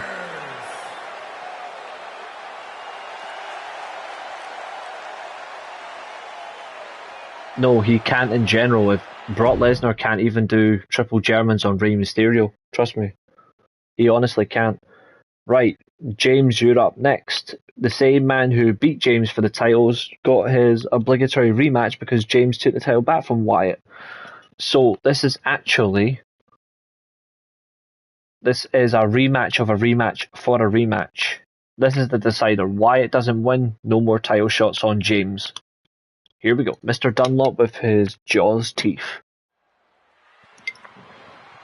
It's Peaky Scouser versus Wyatt, who I actually think has got one of the coolest character designs in the SWA. Like, this look is deadly. After this, there is 3 matches left.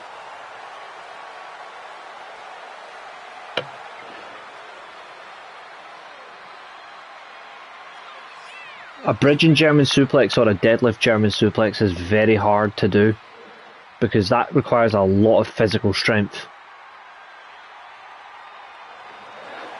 Basically, it is James, yeah.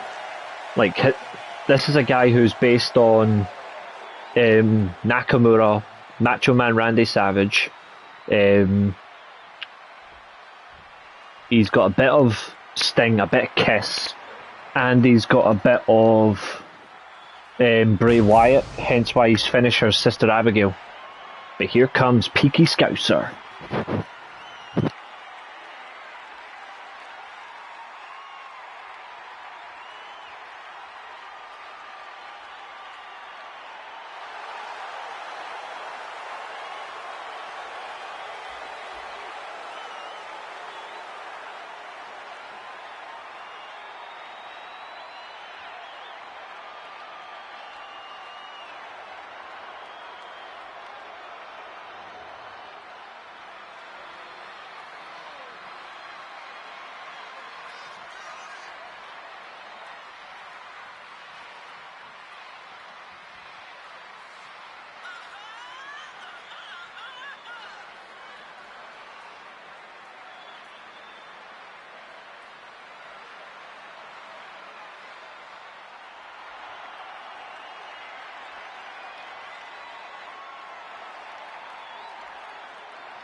Technical and submission wrestling is what I did, but I also like striking as well, so like a mixture of my favourites growing up was what I moulded my style on.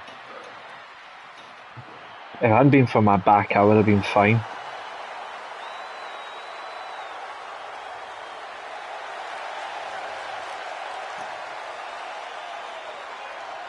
Like, my back is the only reason why I didn't go, who had the best German suplex?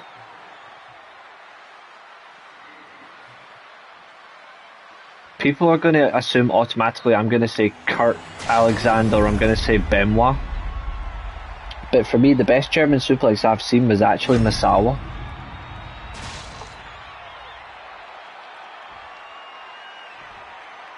Introducing the challenger. It is Peaky Scouser indeed. We're almost 8 days away from A Kingdom of 7 Nights, which is another Game of Thrones series. Well, another early one. Weighing in at 260 pounds, the Pro Wrestling World Television Champion. James is right. James's combat look is cool. James doesn't need elbow pads, he doesn't need wristbands or gloves, he just needs to fight. He is the man.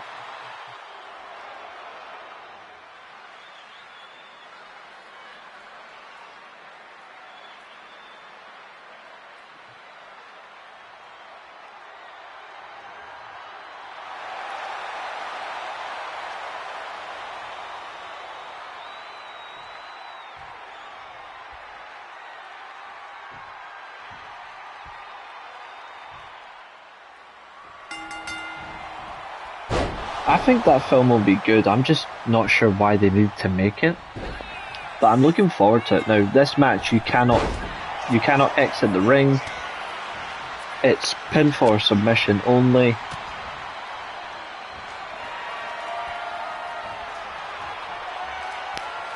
And that's the end of it. Collar and elbow tie up into the corner. These are two of my favourite design characters. They just match so well. Spanish Fly.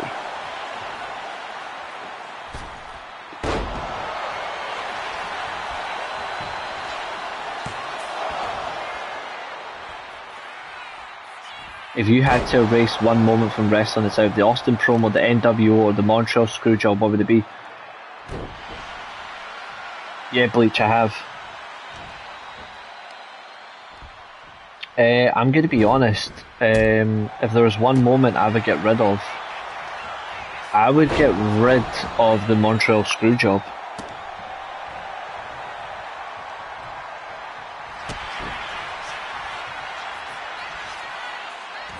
Because I actually think the Montreal Screwjob is actually so overrated. People say it started the Attitude Era, it didn't.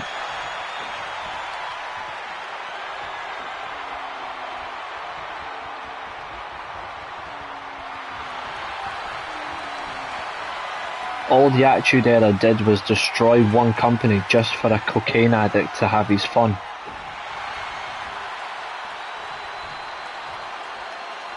It destroyed one man's career and it destroyed the reputation of his family. Just because one man was like, nah, I don't want to lose to this guy ever again. They just... The Montreal Screwjob was so unnecessary.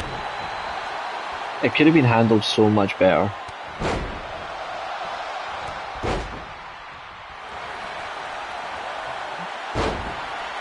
Wyatt hits a comeback on James. James is in a lot of trouble here.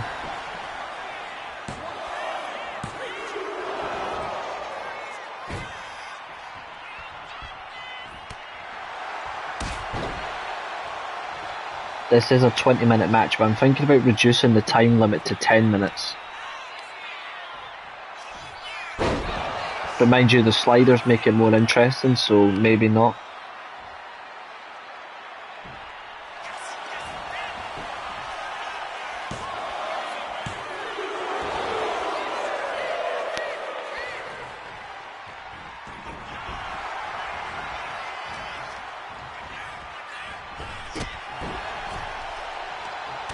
But yeah, honestly, I would erase the Montreal Screwjob.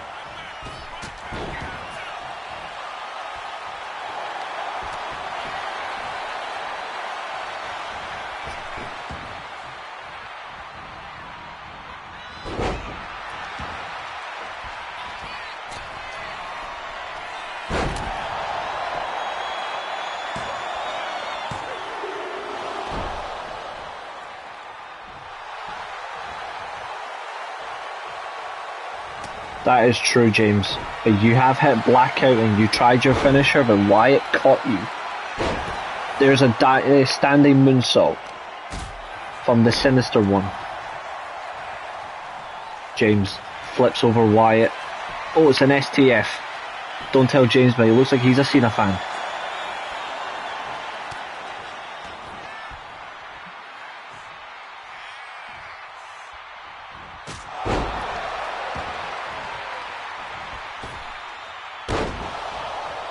He went for a springboard moonsault and botched it. Oh, here comes an exchange. James with the chop, Wyatt with a slap. And a slap from James.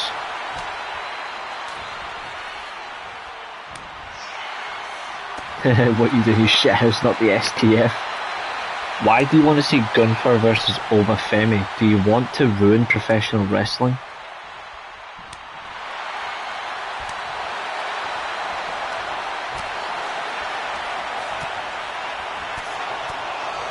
Oh, hold on. There's a Twitter account called Tolkien Legacy, based on obviously Tolkien for Lord of the Rings, the creator. They're saying a massive open world Lord of the Rings game is coming soon and it aims to go beyond Hogwarts Legacy. If so, that would be fucking cool.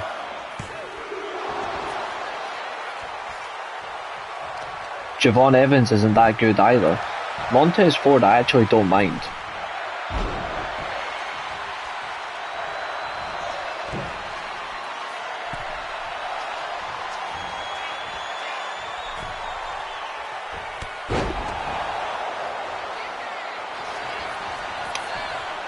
I actually would enjoy an open world game like that because I miss Shadow of Mordor games. I thought they were actually quite good. They just... well, they could have went further, but they didn't. Probably. James with the suplex, backstabber. But Wyatt kicks out.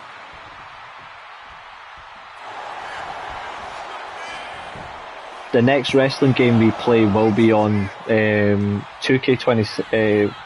2K. But the next 2K game, if it's on PC, that's what I'll be playing on.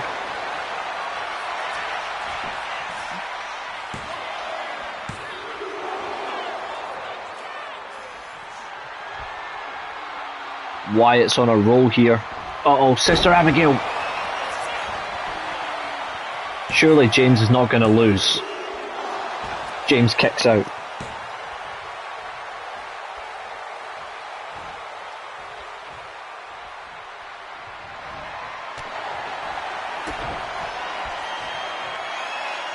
Package pile driver. Oh, there's James' finisher.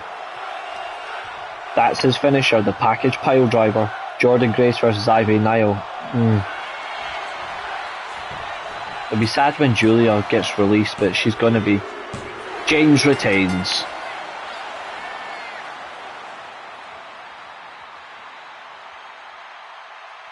Here is your winner, and still Pro Wrestling World Television.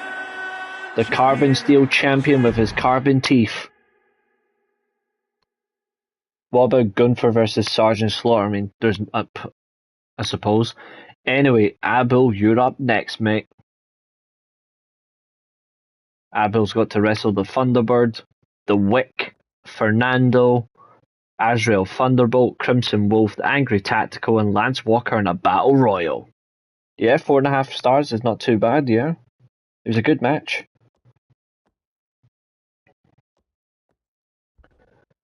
Can Abel become Interglobal Chaos Steel Champion, or will the Thunderbird somehow retain? This is a 8-person Battle Royal.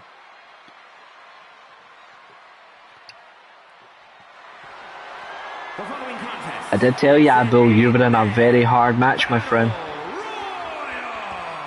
After this, it's 2 more chamber matches. The Women's Intercontinental title. And then it's the world title, where myself and Josiah are in the main event. And we will face Temple. Well, the winner will face Temple. But I made sure that Smoke, the defending champion, gets number 6 entry.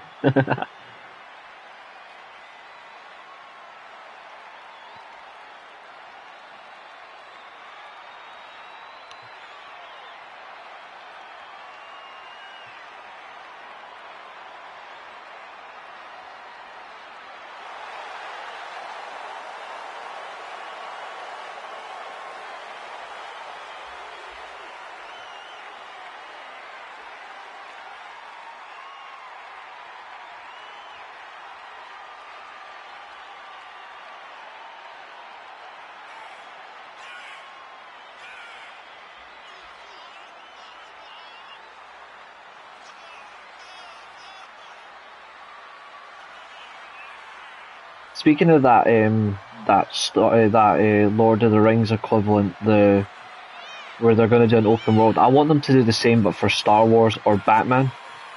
I think Julia, the Lucha Bros, and Motorcycle Machine Guns get released after WrestleMania. But Julia should go to AEW, just reunite with Tekla and just kill it.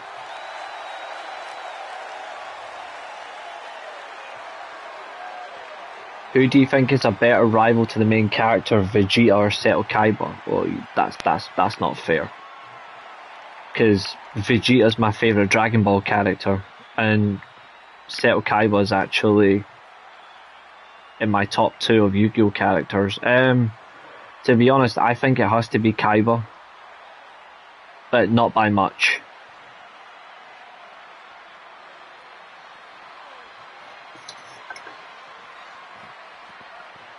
Purely because I don't think Vegeta is Goku's biggest rival.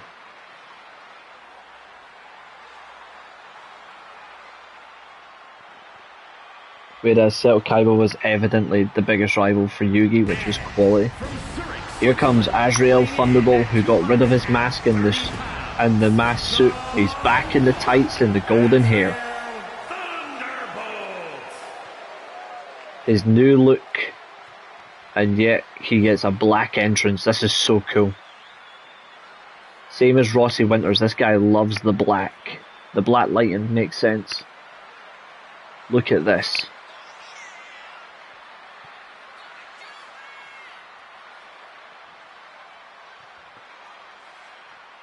This is a star. Azrael Thunderbolt. That is cool. Oh yeah, that was really good.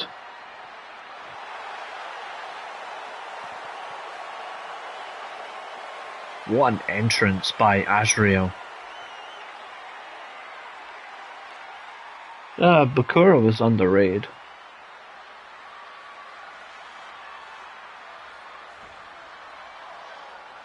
My dear friend Guy, my boy.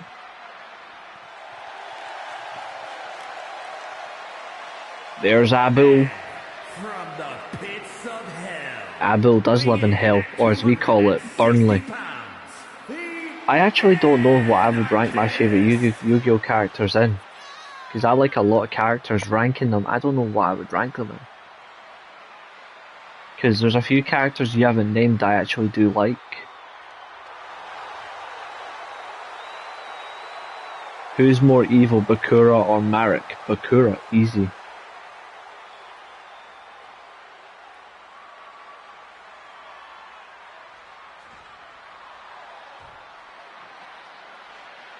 Pegasus was a good character, but they nerfed him a little bit. The Akira movie's quality. I agree with that, mate. This second part episode that actually went live correctly this time is went for 2 hours 17 minutes, so we've done over 3 hours. There's Fernando. This match realistically should go quite quick because it's a battle royal. Fernando's wearing the wrestling boots I like the best.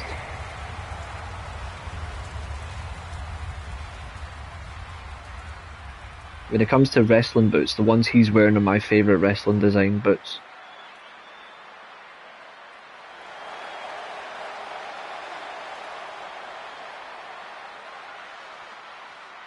Yeah, this is one of Randy Savage's entrances.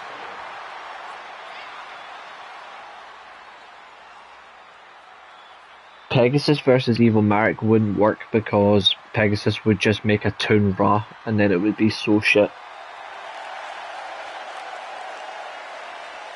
I don't even like the Toon deck, but when they first came out it was so much of weirdness, but I liked it. I just don't like the fact that Yugi had so much plot armor, because it would have made his character more unique if he didn't.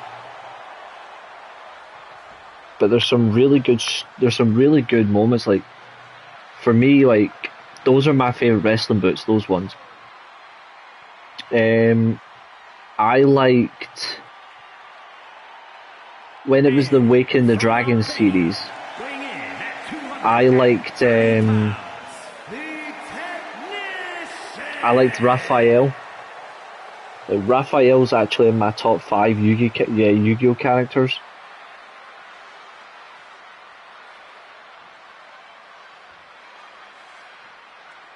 And I actually think Raphael was actually the best duelist in the whole fucking series. Remember in Duelist Kingdom, Joey versus Yugi? Yeah, Joey actually should have won that. The way they done it, Joey had him completely on the ropes, but Yugi's plot armor is a joke. But I liked the Dark Stage, I thought that was a really cool twist. Because that card wasn't actually released as well at that point, so nobody could use it. I thought it was really cool. But I liked the way he used the copycat. I thought that was funny.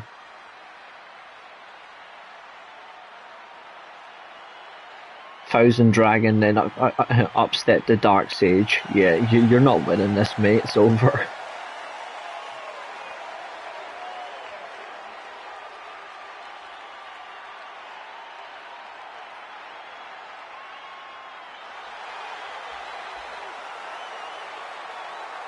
Yeah, he had a lot. Like Joey had a lot of. He got a lot of that against him, but he's actually really good. Joey's a really good duelist. He's a good fun. He's in my top. If I should really think of my top 5 Yu-Gi-Oh characters. Like if it's just the original Yu-Gi-Oh, not GX or 5 Dragons or the shite that followed it. It goes. So it goes Yugi, Raphael, Kaiba, Pegasus, Joey, and then Bakura just after. Here comes the Wick, the man that screwed Tempest out of the world title with the banker break briefcase. The only winner of the banker break for the men. And he cashed in on Tempest and ruined him, but Tempest is now getting he's getting one last chance. If Tempest doesn't win the title, he must win. Because to be fair, he did earn it, but we've got to give him another last chance stipulation. If he doesn't win, he's got to win the chair of the Victors Royale.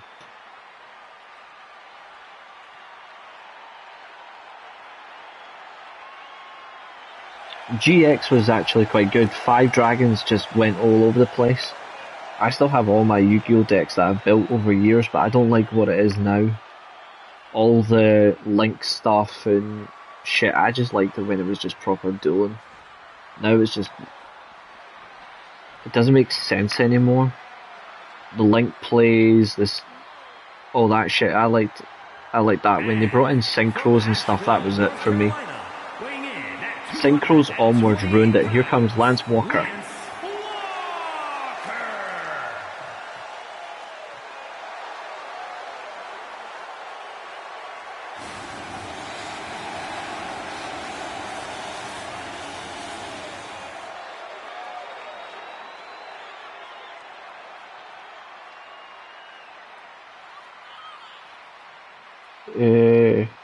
Oh, it's Embracer Group.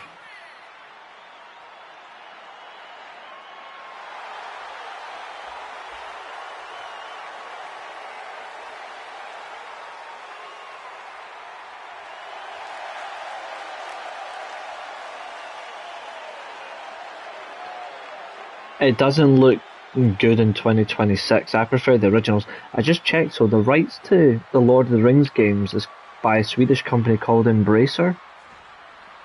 I've never heard of them, but they acquired the rights in 2022.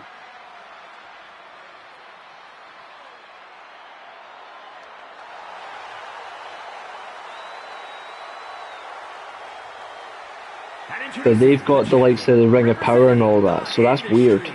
From Tokyo, Japan, weighing in at 245 pounds. That's interesting. Here comes the Thunderbird in his second appearance on this event. I think Thunderbird is going to lose back-to-back matches, but I have no idea who's going to win the title.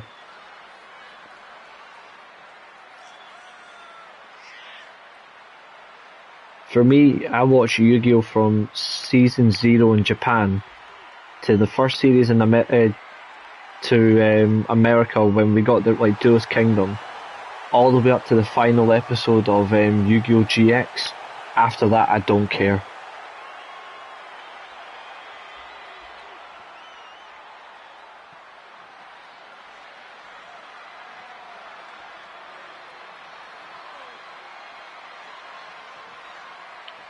To be fair, the duelists in Yu-Gi-Oh!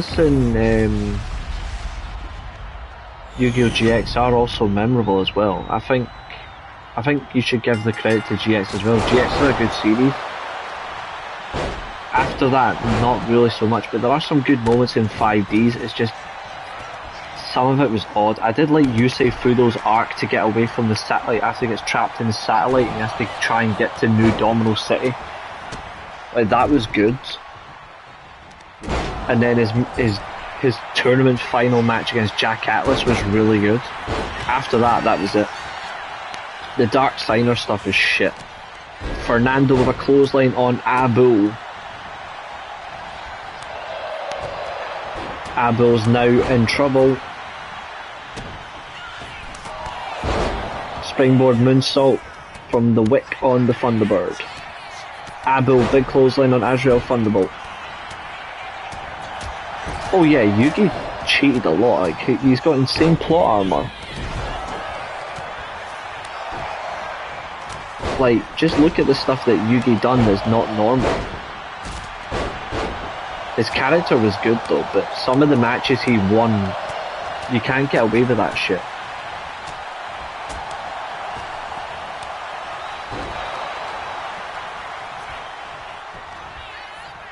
The Angry Tactical is actually based on Julio, so if Julio gets eliminated first, then we'll laugh at him.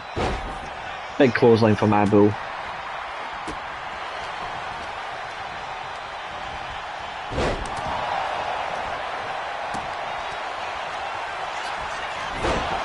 Big snap suplex from Lance Walker, who got rid of his tights for the Angel Wings trunks. It actually suits him better, the white trunks with the Angel Wings side. That was the real definition of his plot armor. But his worst plot armor was when he beat. It was when he did the Grand Championship and he beat oh, what was he called? What was the young lad called?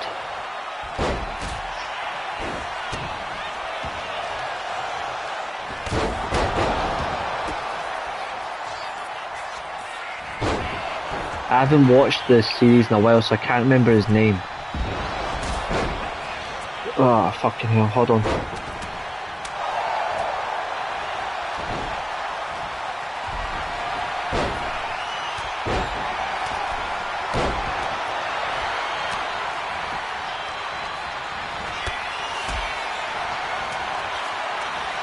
That was it. When he beat Leon, he had no cards left, but he was still able to use diffusion wave motion, get through his turn, and then he skipped the turn so he could win the duel. He skipped his turn so he could use diffusion wave motion, win it with Dark Magician Girl, and I'm like, mate, fucking hell. Is anybody called winner? Not really.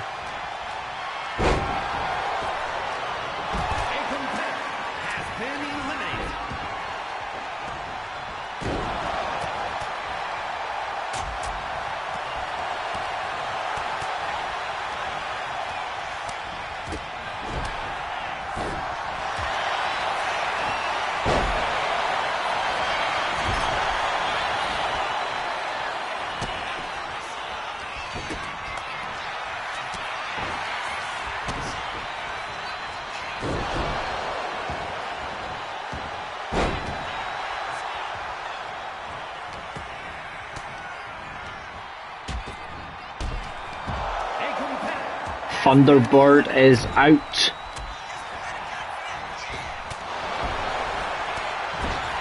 You know his plot armor when he beat Duke Devlin? No, not really. That's not plot armor.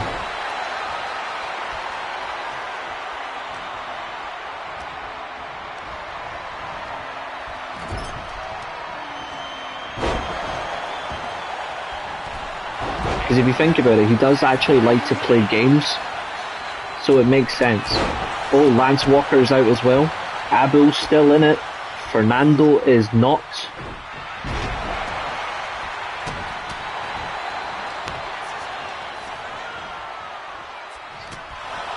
There's a lot of other means of plot armor that's worse. The Kaiba match is definitely plot armor. Abel's out. Super kick from the Wick. He's going for the chokeslam backbreaker. There it is. I think the Wick is going to take these. I think the Wick's going to win it, and he'll hold all major singles titles. Well, because he doesn't want the Carbon Steel. He only wants the Chaos Steel title, or the Interglobal Chaos Steel title, or the World title. Abel, you did well.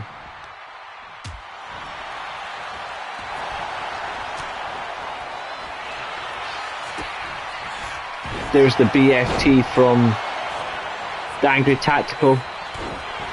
The good thing is, Abel, you're now competing for the Interglobal Chaos Steel title. You're not competing for the Carbon Steel anymore. You're in the bigger leagues now, my friend. Oh, Tactical.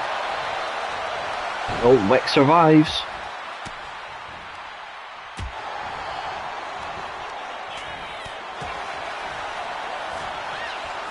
Crimson Wolf at £390 is the biggest favourite to win though.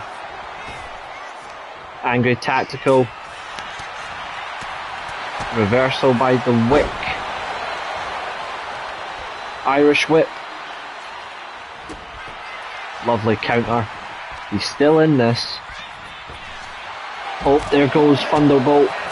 Azrael Thunderbolt's been eliminated. We're down to 3. Springboard Moonsault. We're going to have a first time Inter-Global Chaos Steel champion here. There's the back elbow. The Wick effect.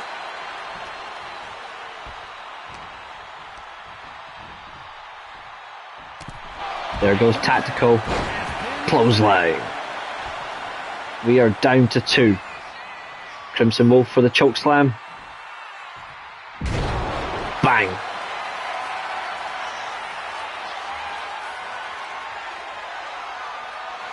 He's going for the torture rack.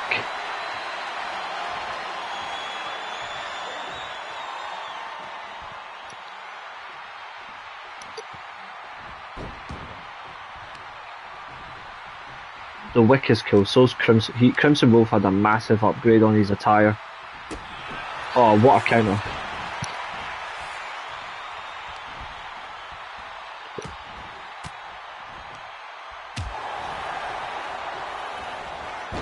I'm not sure if they'll do another one.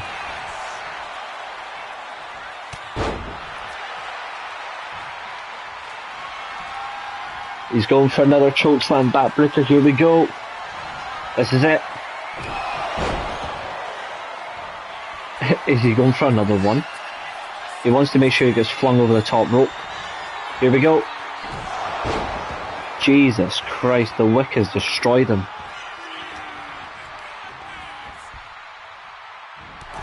That's it.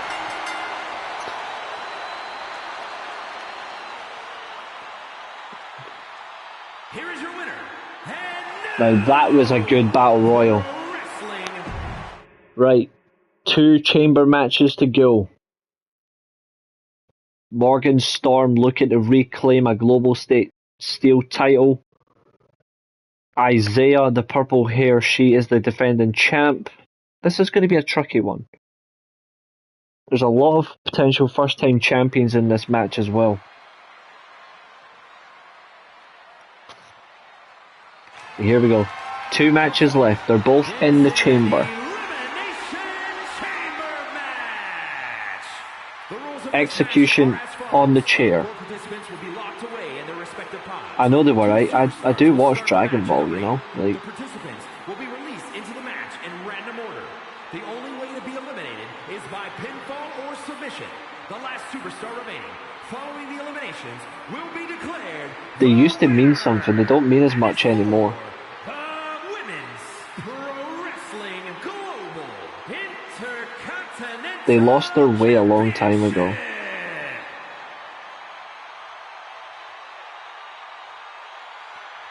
See you later, Carl. Have a good one, dude.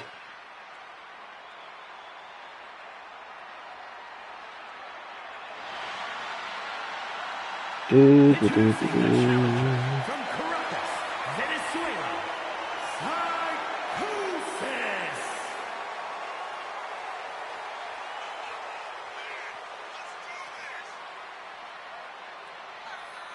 I don't want that one. Not that one. That one.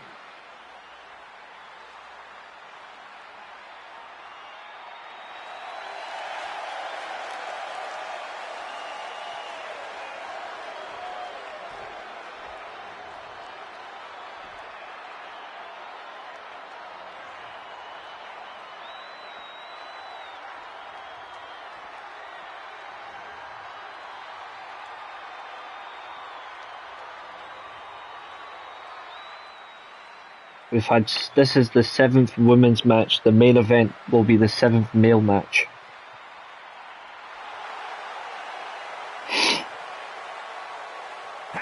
Here comes Cactus K. From Roswell, New Mexico, Cactus K.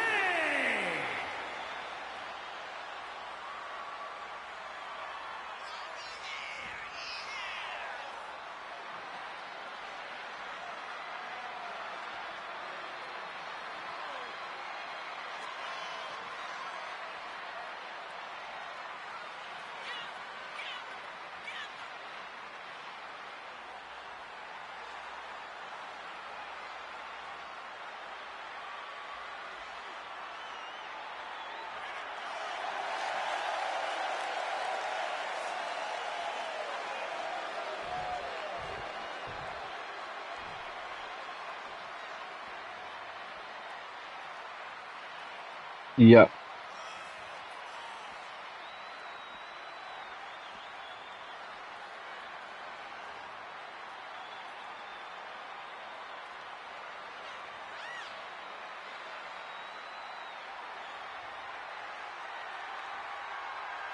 And introducing the challenger. Here comes Barbara Bell, the original Carbon Steel champion.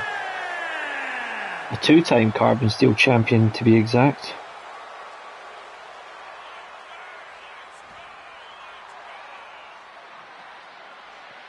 Right, I've updated the thumbnail on this one and I've updated the description, so it should show now.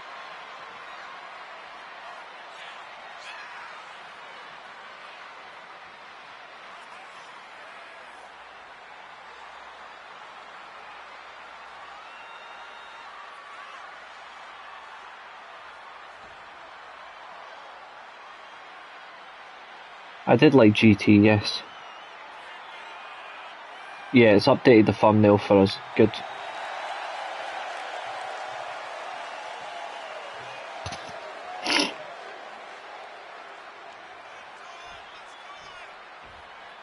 So we've got Megan to get a rematch. Thunderbird's got his rematch, and depending on what happens in the world title match, potentially a rematch against Temple unless Smoke retains. So that's going to be interesting.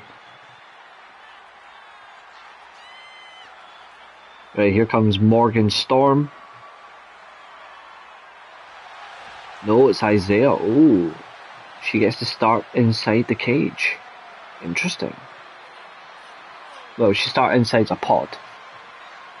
And introducing the champion, representing the Order from Buenos Aires, Argentina, the Women's Pro Wrestling Global Intercontinental Champion, Isaiah.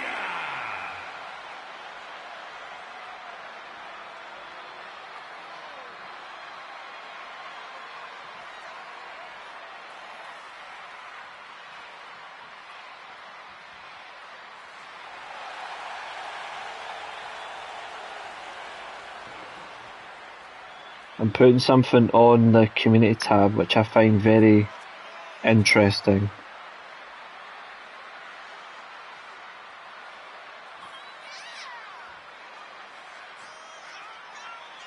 Plus I get a new edit design. See you later, James. Before you go, I'll post that thing on the community tab, so keep a close eye on it.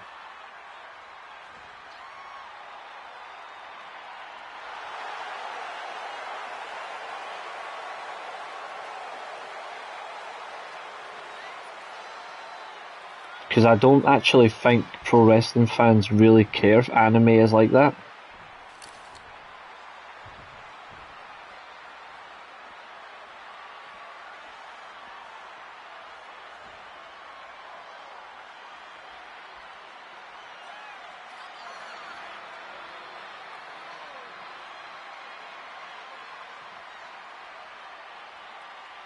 Right, here comes Morgan Storm. She's already held this title before. She's certainly looking to get another one. And introducing the challenger from Manchester, New Hampshire, Tiger Morgan Storm.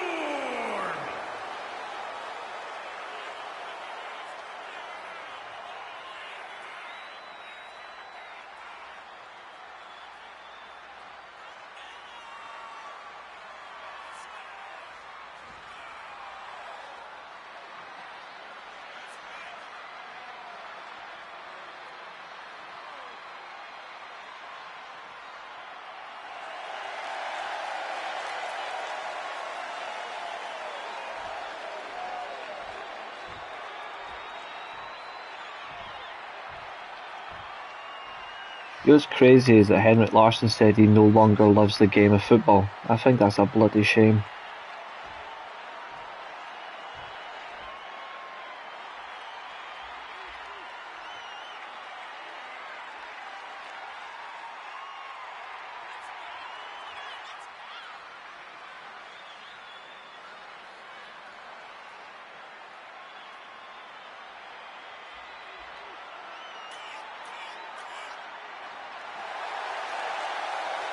Dino Fraga. It looks like Dino's going to start with Morgan Storm.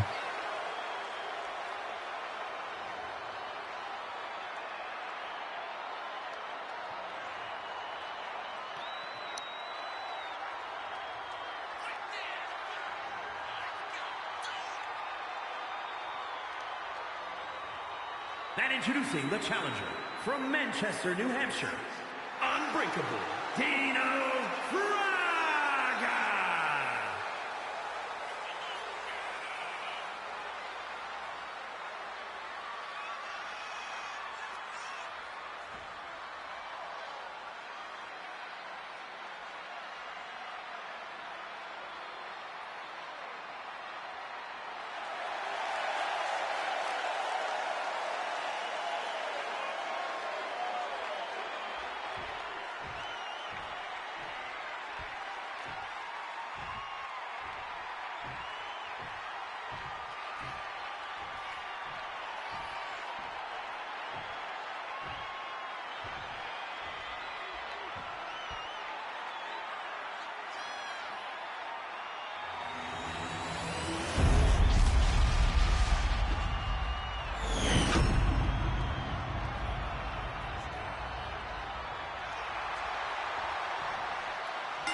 Wrestling's only exciting if you let it be, that's the problem. Hockey is crap, I'm sorry. Hockey is not more exciting than football.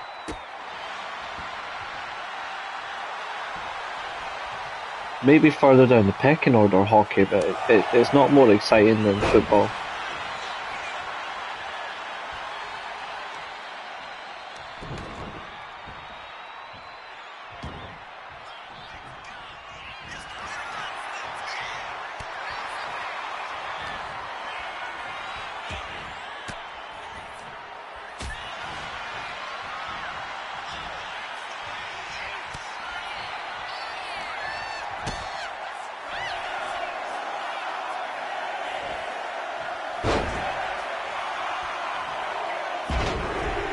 Right, here comes the first entrant. Who's it going to be?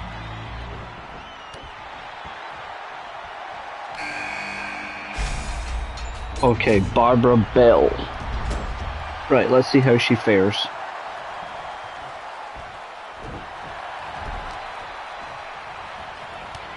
She's gone straight for Dino.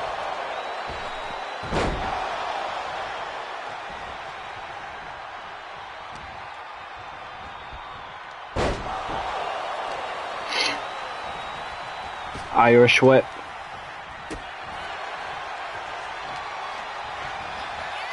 That was a good counter, that. And a big forearm to the face. Tortured psychosis. Isaiah. There's a big German suplex.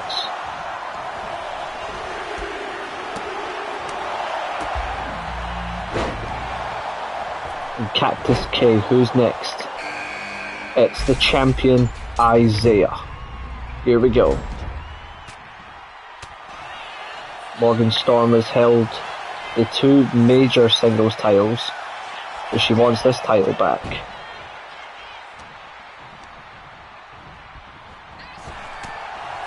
A gut punch.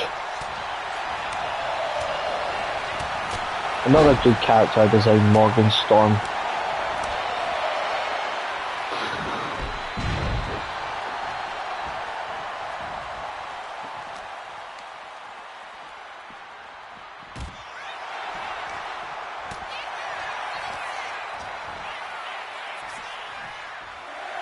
Dino Fraga hits a pile driver on Barbara Bell, makes her bleed. I think Cactus K is coming in next. Cactus Jack's favourite #1 fan. Oh, it's Tortured Psychosis, okay. And Morgan Storm's hitting the Three Amigos.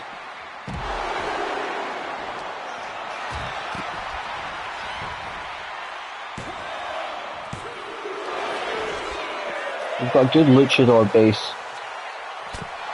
Scoop slam, leg drop, shades of Bull Nakano. Barbara kicks out. Barbara was busted open from the pile driver.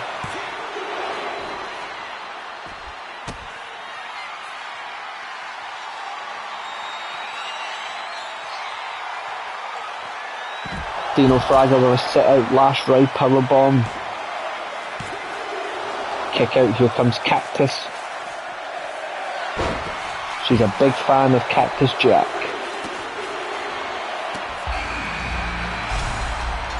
Here she comes.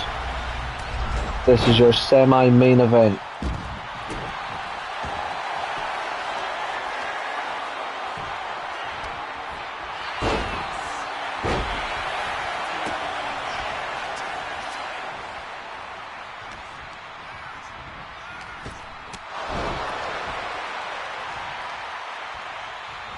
We got a double team move here.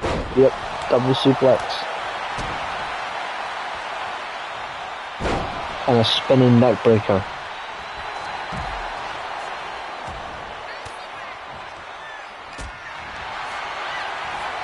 It's been a really good stream tonight. I've really enjoyed this. I haven't done a gaming stream in quite a wee while, so this is good.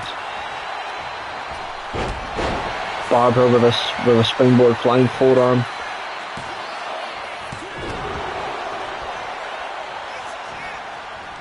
And a Hurricane Rana from Tortured Psychosis.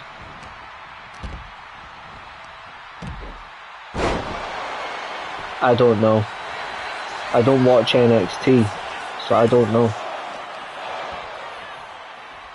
Honestly, I don't mean to be rude, but there's no point in asking me anything about NXT. I really don't know. I just know that it's not worth my watch time. Powerbomb into a uppercut, lovely. And Psychosis had a powerbomb of her own. This is good stuff. The Rams are leading Panthers 17-14 at halftime. Okay.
Big splash from Isaiah, love it.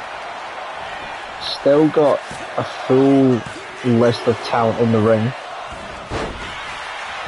No eliminations yet. Cactus with the mandible claw. Cactus is now going for the double arm DDT. Here it comes. Oh, it's been countered. Beautiful counter.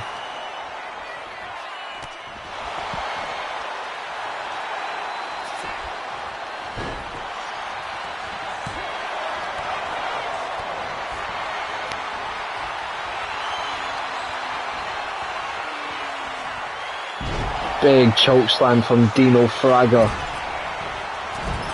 Better than Big Show.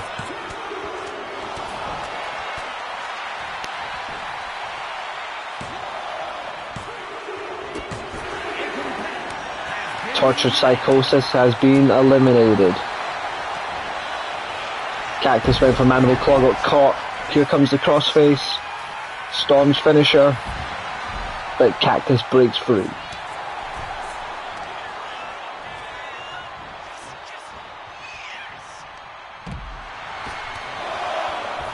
We have 5 remaining.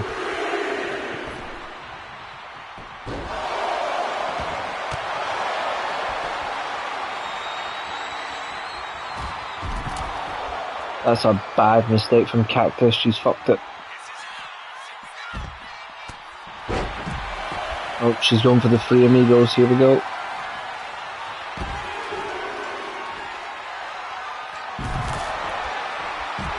Diving body splash from the cage. Unfortunately, but he doesn't deserve it.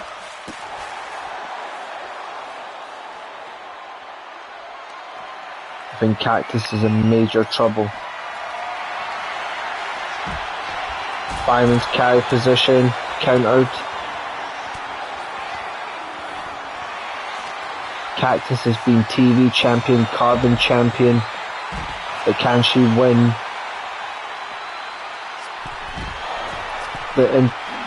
the Global State Championship?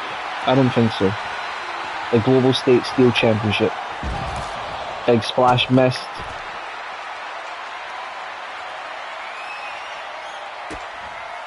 Isaiah. Brainbuster. Cactus is out. Only 2 people can be first time champions now, Dino or Barbara.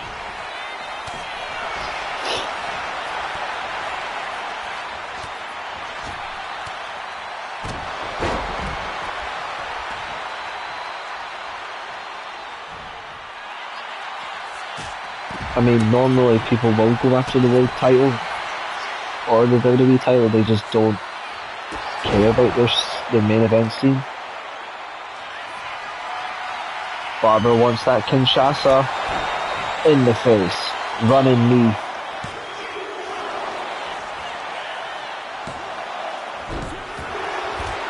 A knee breaker. Is Storm going to be eliminated? Here we go. Nope, kick out. There's a shoulder breaker from Isaiah on Dino Fraga. The champ's holding firm. Oh, big splash.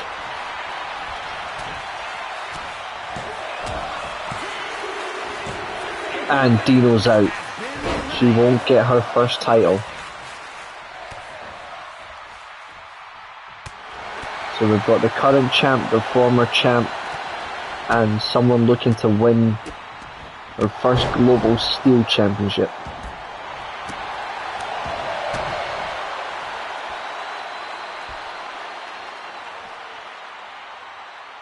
An Eye of the Storm.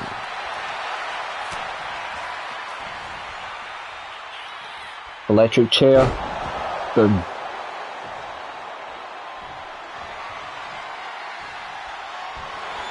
I don't know. I honestly don't know.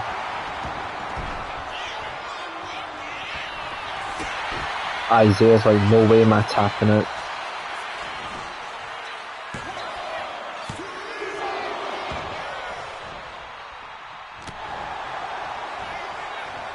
Barbara, downward spiral.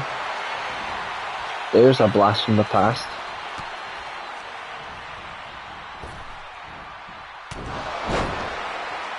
Pop up forearm. And a drop kick.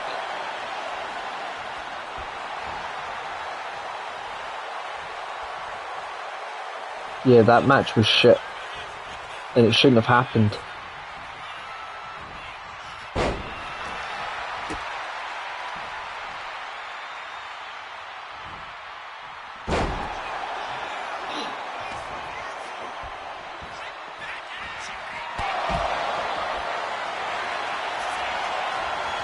An Undisputed Championship isn't about 2 belts, by the way. Oh, we're gonna have a new champion. Isaiah's out. So will it be Storm's 2-time reign, or will Barbara win her first reign? Let's find out. He won 2 belts, became Undisputed Champion, but then He still could have been undisputed champion with one belt, by the way, because he's the only champion. Even then, that reign was horrible. It was the worst world title reign since Jinder Mahal.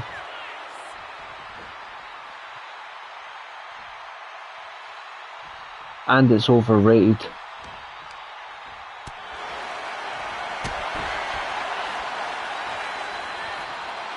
There is no dispute if he's the only champion. Whereas they just call it undisputed because they just can't be arsed changing name again.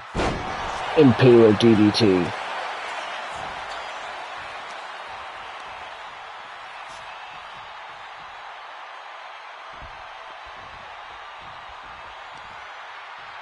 I think she wanted the Texas Cloverleaf. Springboard moonsault.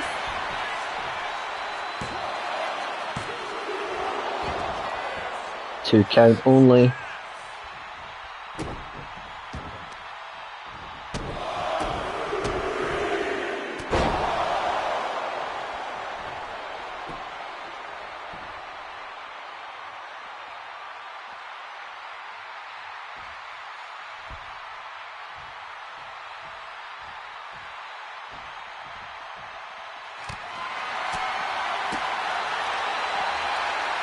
No.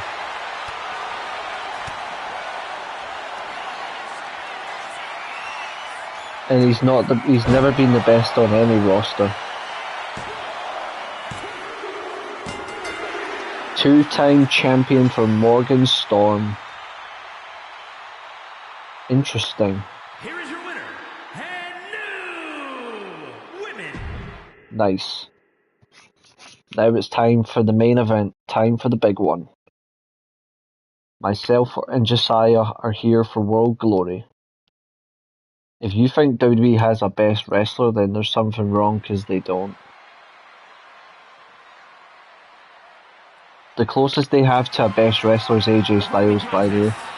And he's not as good, he's not that good anymore. Well, he would be if they let him do what he needs to do. Smoke will enter last. I did that on purpose.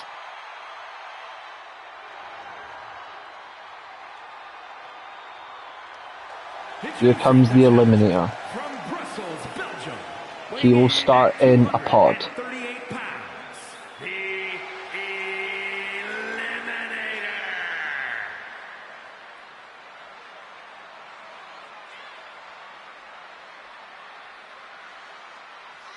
I can't even remember what I used to call him, and then I renamed him. Because their complacency carried on. And they don't care about being good. They only care about robbing people of their money. WWE haven't been good for years. People just like to assume they're good.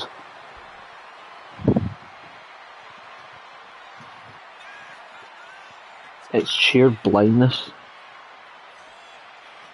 When people wake up and smell the coffee, that's when WWE will eventually get better, but they won't because WWE don't even take themselves accountable. Here comes the Violation.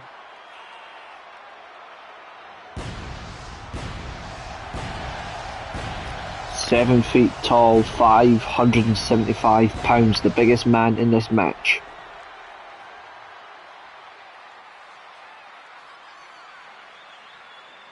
And introducing the challenger, standing at 7 feet tall, weighing in at 575 pounds, the Violation!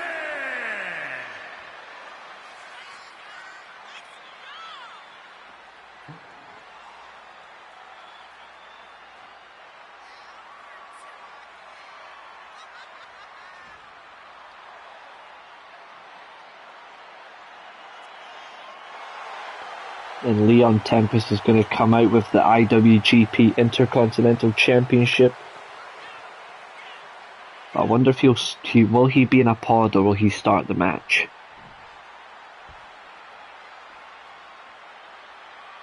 That's why you either watch it back or you watch on highlights, or you just don't watch in general for your own sanity.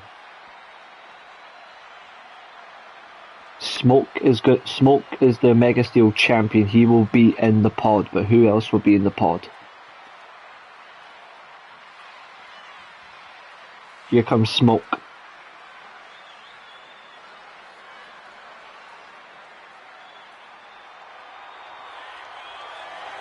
There's the champion. Will he retain the title and face Temple? Or will there be a new champion and Smoke gets a rematch? If you're a betting man, you bet against Smoke, because champions tonight, in terms of defences, have been very slim. There's been a lot of title changes on this show tonight. Smoke's a fun character, I like Smoke. And he's got two cool finishers, the spike, well, the smoke screen and the silencer. Shinsuke Nakamura, for the first time in a while, looked good, but that's because he had to wrestle against a complete clown. I feel bad for him that he had to wrestle Carmelo Hayes. Shinsuke needs to leave that company. So does AJ Styles. And to be fair, because they don't use his name properly, Braun Breaker needs to leave.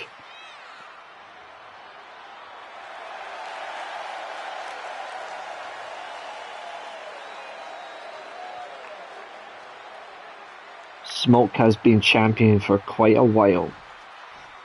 Be interesting to see if he now defends the title for the last time, or will he lose his belt?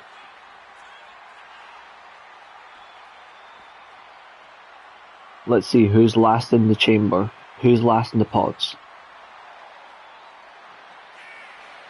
Oh, Leon Tempest.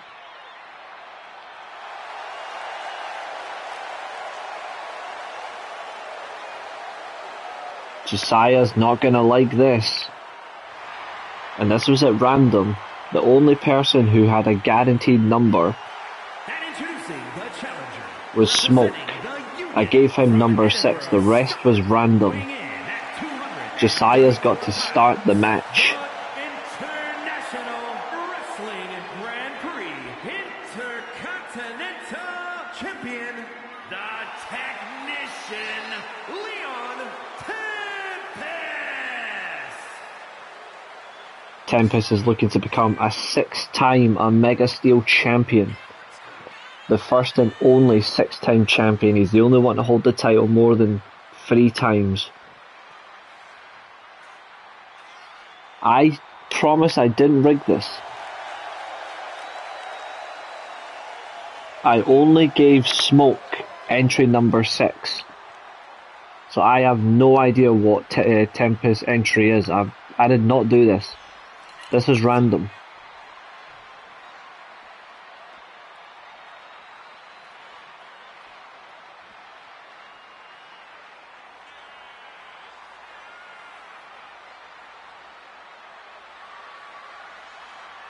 Also, I had Tempest to come out in his white attire. Why is he out in the black?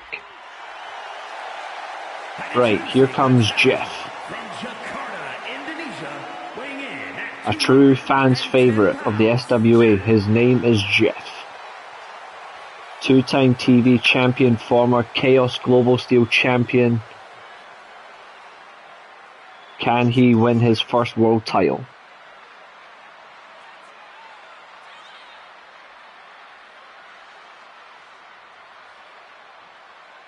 TV matches, depending on who's involved, you can have 15 to 20 minute TV matches if you actually know what you're doing with them. 5 to 10 minute TV matches suck. Because there's no rhythm, there's no enjoyment.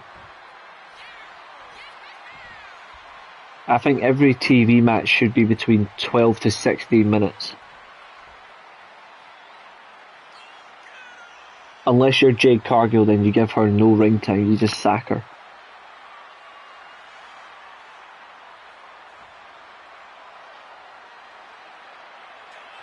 And the Samoans. Here comes Josiah.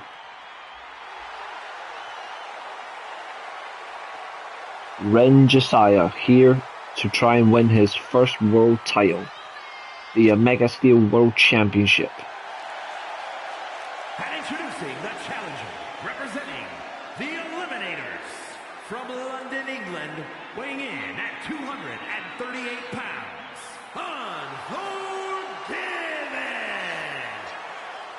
He is unforgiven. Like, this is his chance. He's already been tag champion. He's already been Chaos Global Steel champion. Can he now become a Mega Steel champion and become a Triple Crown winner? The only title he needs to win after that is the TV title and the Carbon Steel title, and then he'll officially be a Grand Slam.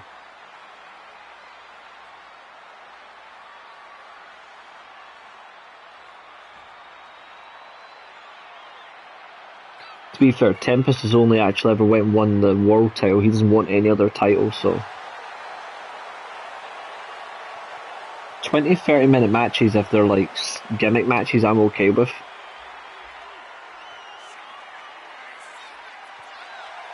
It has to actually match. Like a TV 30 minute Iron Man match I'm okay with, or a 2 out of 3 falls match, they've got to go 30 minutes.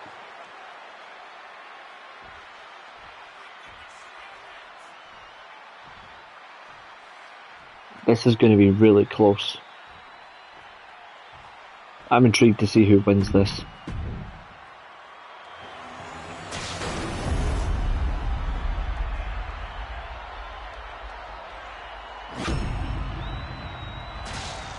The Mega Steel World Champion.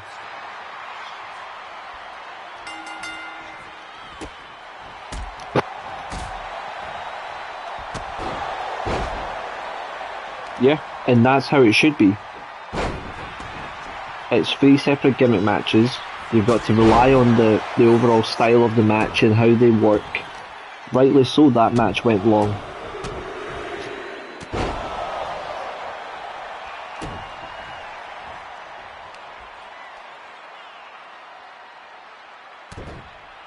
Josiah's being mounted by Jeff. I don't think you'll like that.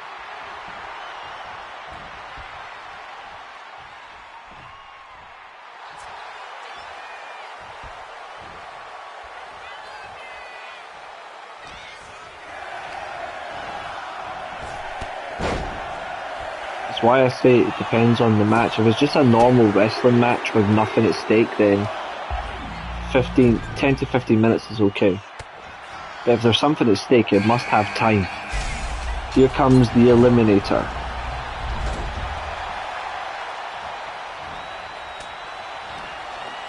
So who will enter next? Tempest or the Violation? The World Champion will enter last.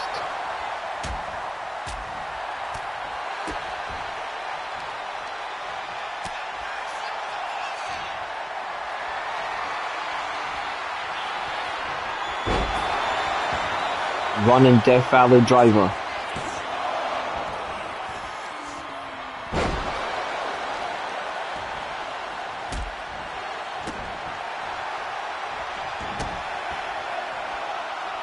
Here we go.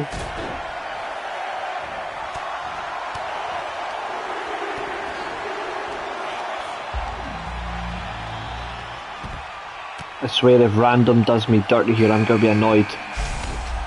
Wait, hold on, why is Smoke out next? Smoke was meant to be last.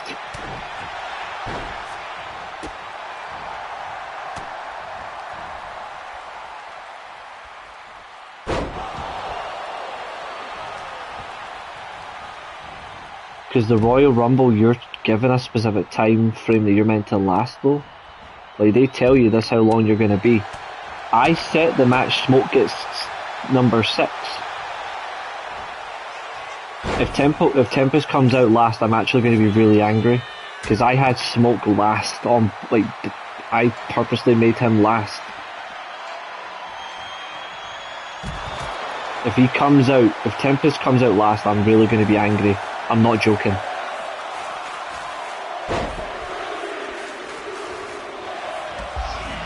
If Tempest honestly comes out last, I will be angry. Oh, thank God. Oh, Josiah's been busted open to a fist drop. The champion has made Josiah bleed. There's a hip attack. The Eliminator's gone after Tempest.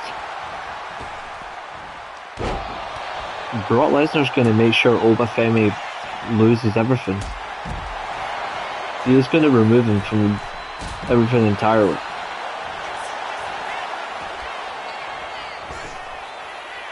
Middle rope Hurricane Rana. And an elbow drop. Josiah's in big trouble. Here's another fist drop. And here comes the big man, the Violation.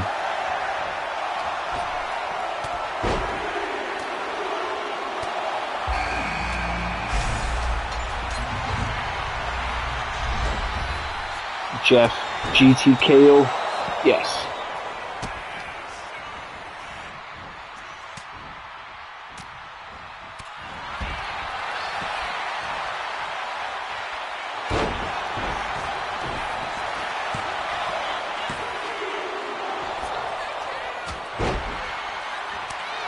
The thing with Brock Lesnar is WWE literally using him just shows how incompetent they are.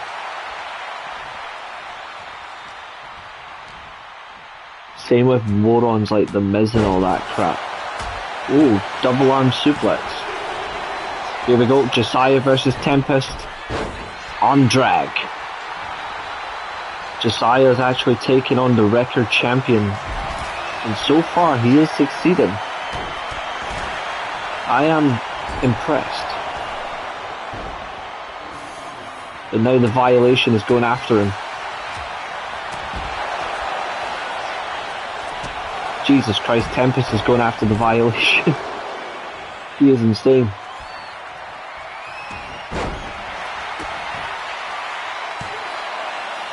WWE has been lying for decades. What's new?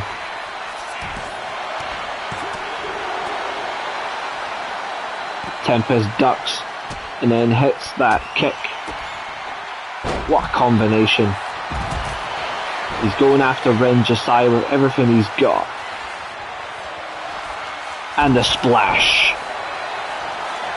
Into the cover. Kick out by Josiah.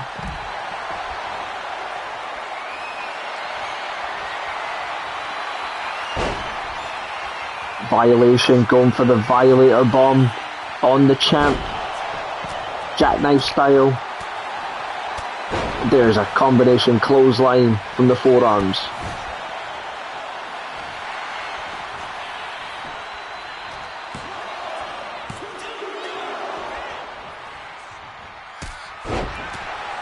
WWE is below the level of several companies right now because WWE just don't care, whereas other companies are trying to be better. Tempest counters the bear hug. Tempest going for into oblivion. Got him. Shades of one of his favourites. Kick out by the Violation.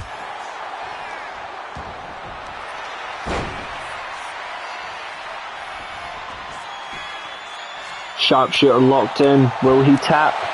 Nope. That big frame used. Tempest still going after the Violation. This is good. DDT. Up to the middle rope. Josiah kicks out. They don't need to fire Tony Khan. Tony Khan just needs to be an owner and let someone else just do the booking, which is more than enough. Without Tony Khan, AEW isn't financially secure.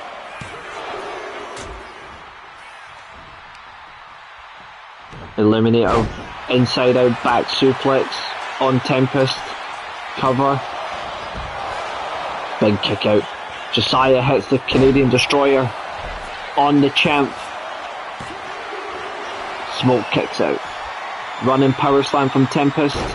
Oklahoma style. Shades of the British Bulldog.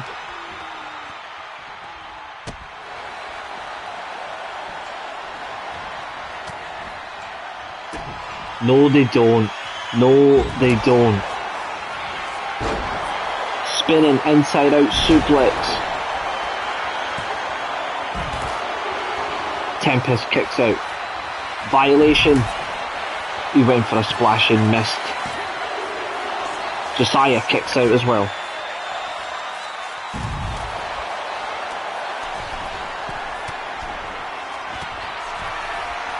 Why on earth would you wish a nonce to go to AEW?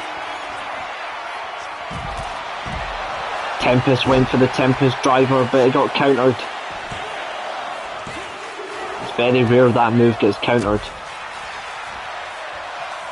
Smoke, Irish whip, leapfrog under, spinning, tombstone, facebuster. They missed that moonsault. There's a German suplex. I think you'll be fine. There's a dragon screw from Tempest. Tempest going up. Is he going to aim for the 450? There's a GTKO. Bang! I think he hit the 450 splash. Yes, the Eliminator's out. One of Tempest's 5 finishers because he's just greedy.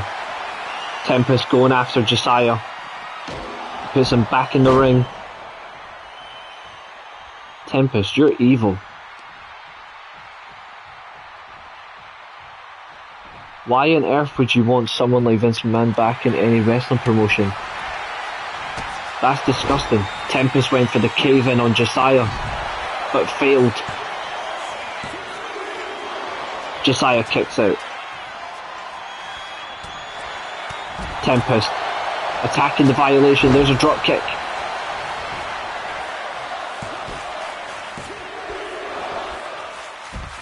Sends Josiah out to the ring. Up to the top rope. Is he going to go for the 450 on the violation? No. What's he going to do? Double sledge.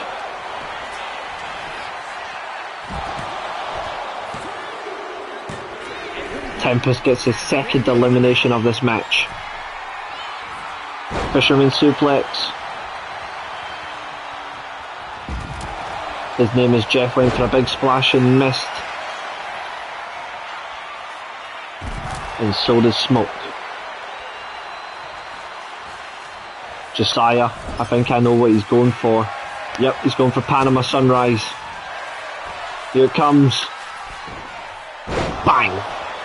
Tempest is out. No, he survived. Wow, he kicked out Josiah's finish. Smoke hits Wicked Stepsister on His Name is Jeff. Is Jeff going to be eliminated? Yes, we are down to 3. The record former champ, the current champ, and Josiah's aiming for his first. There's the oh, he's going for silencer. Will Tempest tap out? Tempest has tapped out for the first time. For the first time ever, Tempest has tapped out in the SWA.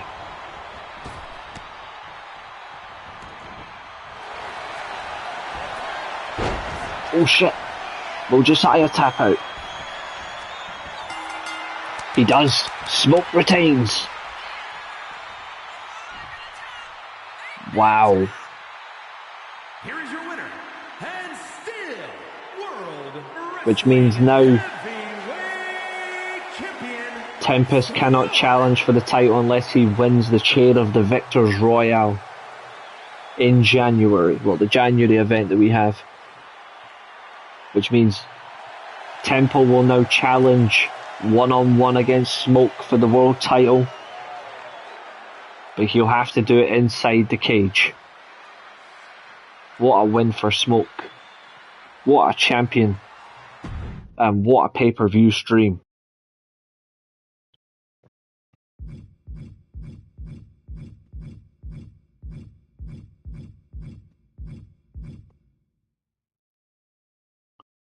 Title retain. New champion. Megan gets a rematch.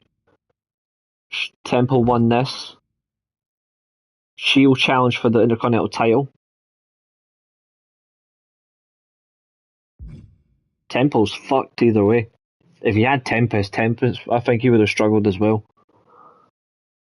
Because Tempest has got 5 different types of finishers and signatures. It would have been a tough one. But Smoke, though, he seems to be really good at winning. Title retention, new champion, so that'll be a rematch. Awesome Armstrong gets to compete in the triple threat. To be fair, Tempest for the first time tapped out. As did you. 2 first-time tap-outs in the same match is fun. New champion, Fletch gets a rematch. New champion, Tammy gets a rematch. That feud's over. New champion, Thunderbird gets a rematch. New champion, Isaiah gets a rematch. And Smoke retained, therefore it's Smoke versus Temple. That was good. Right, ladies and gentlemen, thank you for tuning in. It's been an absolute blast. We've went 4 hours and 20 minutes combined. But in the meantime, I thank you all. Like, share, and subscribe, and I'll see you Monday. Bye, guys.